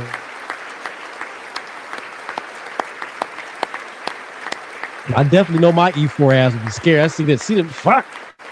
I don't know what it's salute or go to parade rest. I don't know what. Shit, I'm going in the back. We're gonna shit bag our way out this. I've been caught like that where the officer made me come back and salute him while I tried to avoid him. It's like, come here. And I had to go salute. Well, thank you very much, Eric and Amy. Great to get to know you. I met with them and with a lot of their fellow warriors at Fort Bragg recently. You notice the name Fort Bragg, we have it back, we brought it back. We won the First World War Yeah, with it's it, not the fucking Second Fort World Liberty War with anymore. it, and then they decided to change the name. I agree with that. Changing we the name. changed It it was, back. it was Liberty when I was in. It was so gay. Everybody wanted to change back. They changed it when I was in. It was so And 10 gay. of Eric's fellow Yeah, it's so warriors stupid. from that incredible night of victory will also be receiving medals at a private ceremony that will soon be held at the White House, and Eric will be there. Thank you.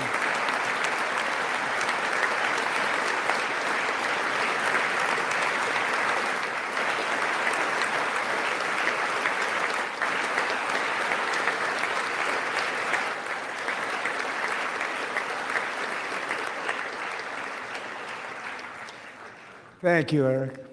That's a big one. Tonight we've celebrated many truly extraordinary American patriots, but there is one last living legend to honor before we go.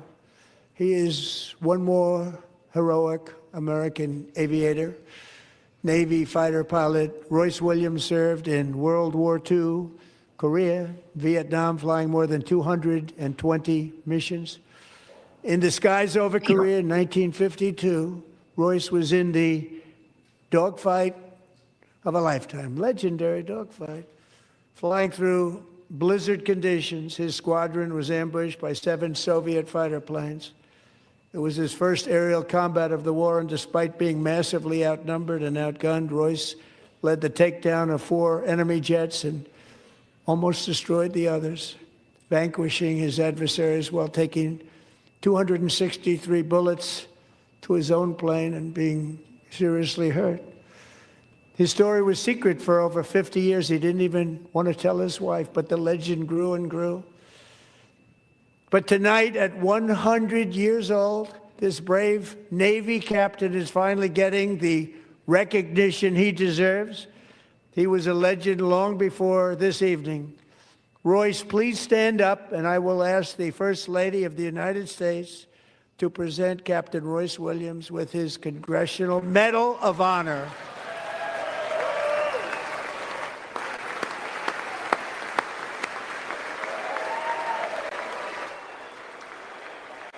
I'm 100 years old. Shit.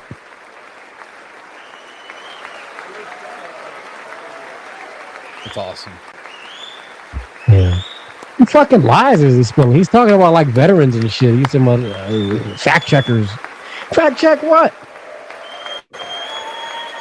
Always some niggas with some superhero fucking profile pictures saying some stupid shit. I swear. I'm a fucking Marvel fan. I would love to see one Avenger.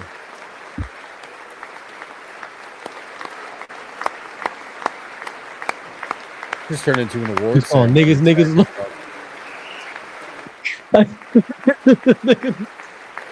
Two Medal of Honors, a Purple Heart, the Freedom Medal. It's like, it's for me? You look a little brown to be here. No, because that's the generation he came from. Is the crazy thing. So, back in the day, we just call you guys niggas. now we consider you guys white too.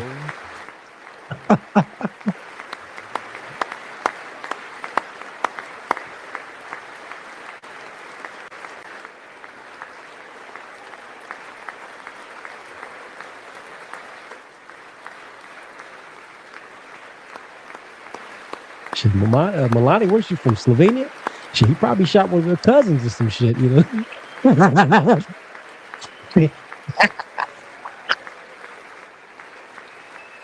That's probably what happened. That's why he's smiling. I shot your great-great-granddaddy back in the day, nigga. Yeah. Look at him. He look happy. Look at her. Holding on to that rail. Is that his wife? Okay, old timer. Thank you. He said, I had to Royce, get me a thank young you, one Eric. before I go. I've always Maybe wanted that's the his daughter. Congressional Medal of Honor, but I was informed I'm not allowed to give it to Shit. myself, and I wouldn't know why Might I'd be taking be. it, but if they ever open up that law, I will be there with you someday. But you know, that's our highest honor, Congressional Medal of Honor, and that's a big thing. And it's an honor to be in the same room with you. Thank you both very much, Eric. Thank you.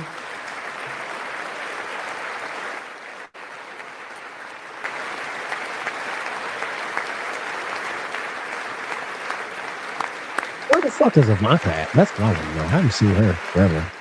And Junior and Eric. They're there. Thank you. I saw them in the beginning.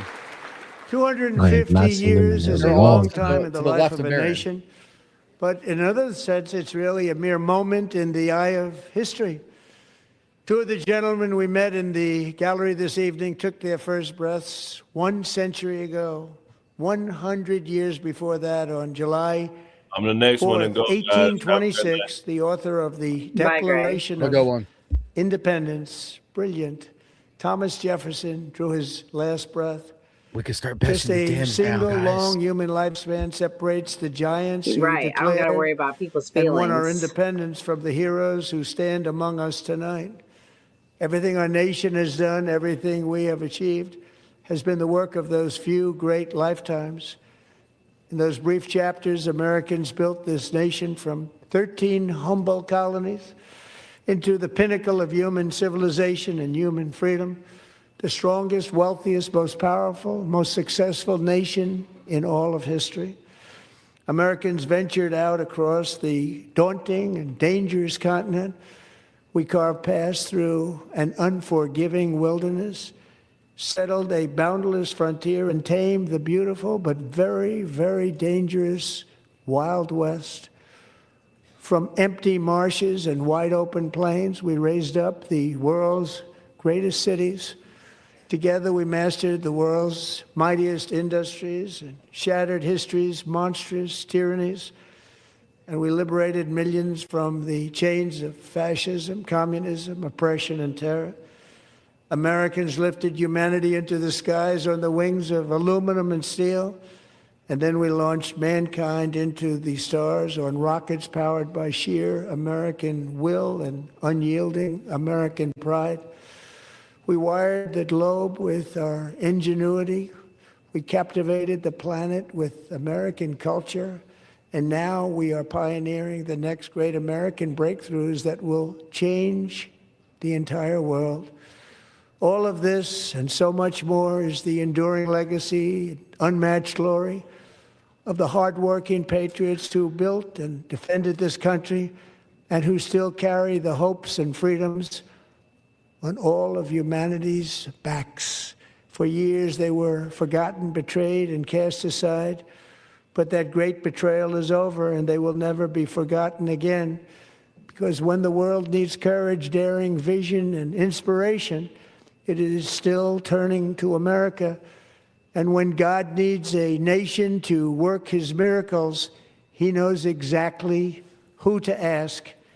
There is no challenge Americans cannot overcome, no frontier too vast for us to conquer, no dream too bold for us to chase, no horizon too distant for us to claim.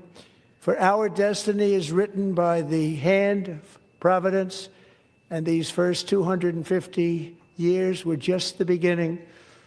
From the rugged border towns of Texas to the heartland villages of Michigan, from the sun-kissed shores of Florida to the endless fields of the Dakotas, and from the historic streets of Philadelphia to right here in our nation's capital, Washington, D.C., the golden age of America is upon us. The revolution that began in 1776 has not ended. It still continues because the flame of liberty and independence still burns in the heart of every American patriot. And our future will be bigger, better, brighter, bolder, and more glorious than ever before. Thank you, God bless you, and God bless America.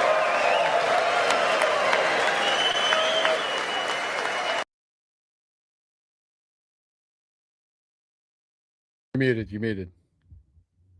80 years old, he broke the You're record. muted. Yeah.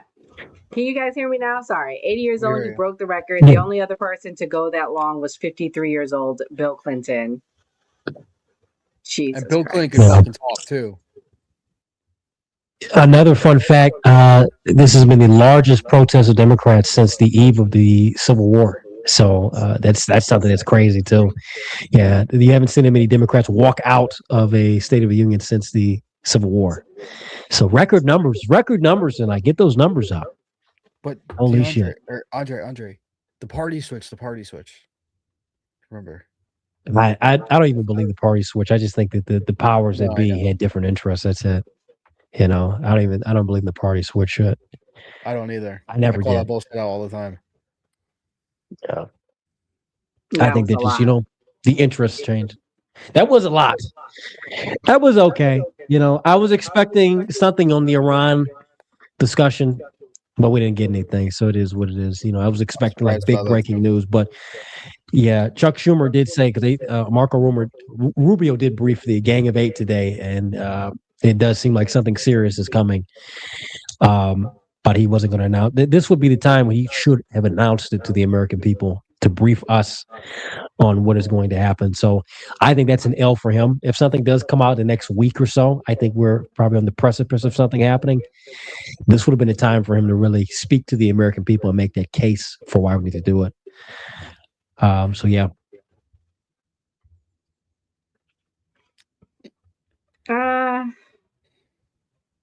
I don't think he knows what to say because I think that interview with Tucker Carlson and Huckabee they were hoping was going to go better. And I think that was the way to try to convince people. And it didn't land, unfortunately. It didn't. No, it did not land. That was disastrous for them. But even with that, I mean, most people are not in favor of any kind of conflict in the Middle East. I mean, we're tired of that. They're running the same playbook as 2003. We have the most troops in the region since 2003. I think the largest force since 2003. So it's not looking good. It's really not looking good. We'll see.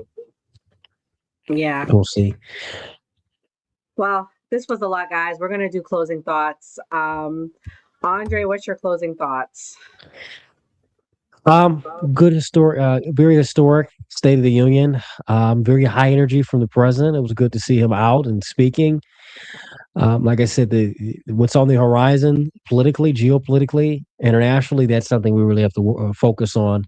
A lot of feel good stuff was talked about tonight. Stuff that makes the pundits, both on the left and the right talk. But we really have to see how things play out. We'll see how things go out throughout the next week or the next month. I think we'll get big news in the next week or so. We'll see what happens. But that's all I got to say. Big news. Enzo, what's your closing thoughts? So my closing thoughts were this was awesome. This is awesome. My second State of the Union with the new party covering Donald Trump, and I lied. Tonight is not exactly 1 year. Next week on the 4th is. So, but we're gonna say tonight was the 1 year. Yeah. Anyway, I thought it was great. I love Donald Trump, and I think this was one of the best speeches that he's done. I think this is one of the greatest State of the Unions that has taken place, highlighted a lot over the last 250 years for America, highlighting all the veterans in the building, giving out 2 Medal of Honors, 2 Purple Hearts, our Presidential Medal of Freedom, and I forgot what the other one was for the Coast Guard. I think that was awesome, highlighting a lot, pointing out and calling out the Democrats for how un-American they are. I'm sorry, I'm going to say it straight up. Democrats are un-American. They will continue to be, and it shows in everything that they do, everything that they fight for, and who they fight for.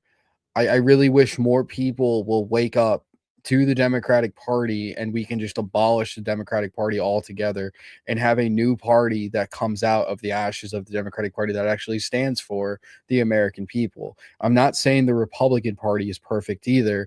It needs a lot of reform itself as well. But I would like to see in the midterms, we vote out the establishment Republicans and vote new people in that are actually going to do the bidding of the people. Congress the last year has been one of my biggest thorns in my side, not passing anything, not doing anything. And I hope everybody goes out there in the midterms and votes in correct people to actually get things done. With that being said, this is a great episode, and I will see you guys all on Thursday. Thank you, fellas. Thank you to Andre, Enzo, for sticking it out with me. And also shout out to Gray, Mia, Kimberly, and to our guest, Ethan, part of the UNF tour. Tonight, we saw what America is supposed to look like.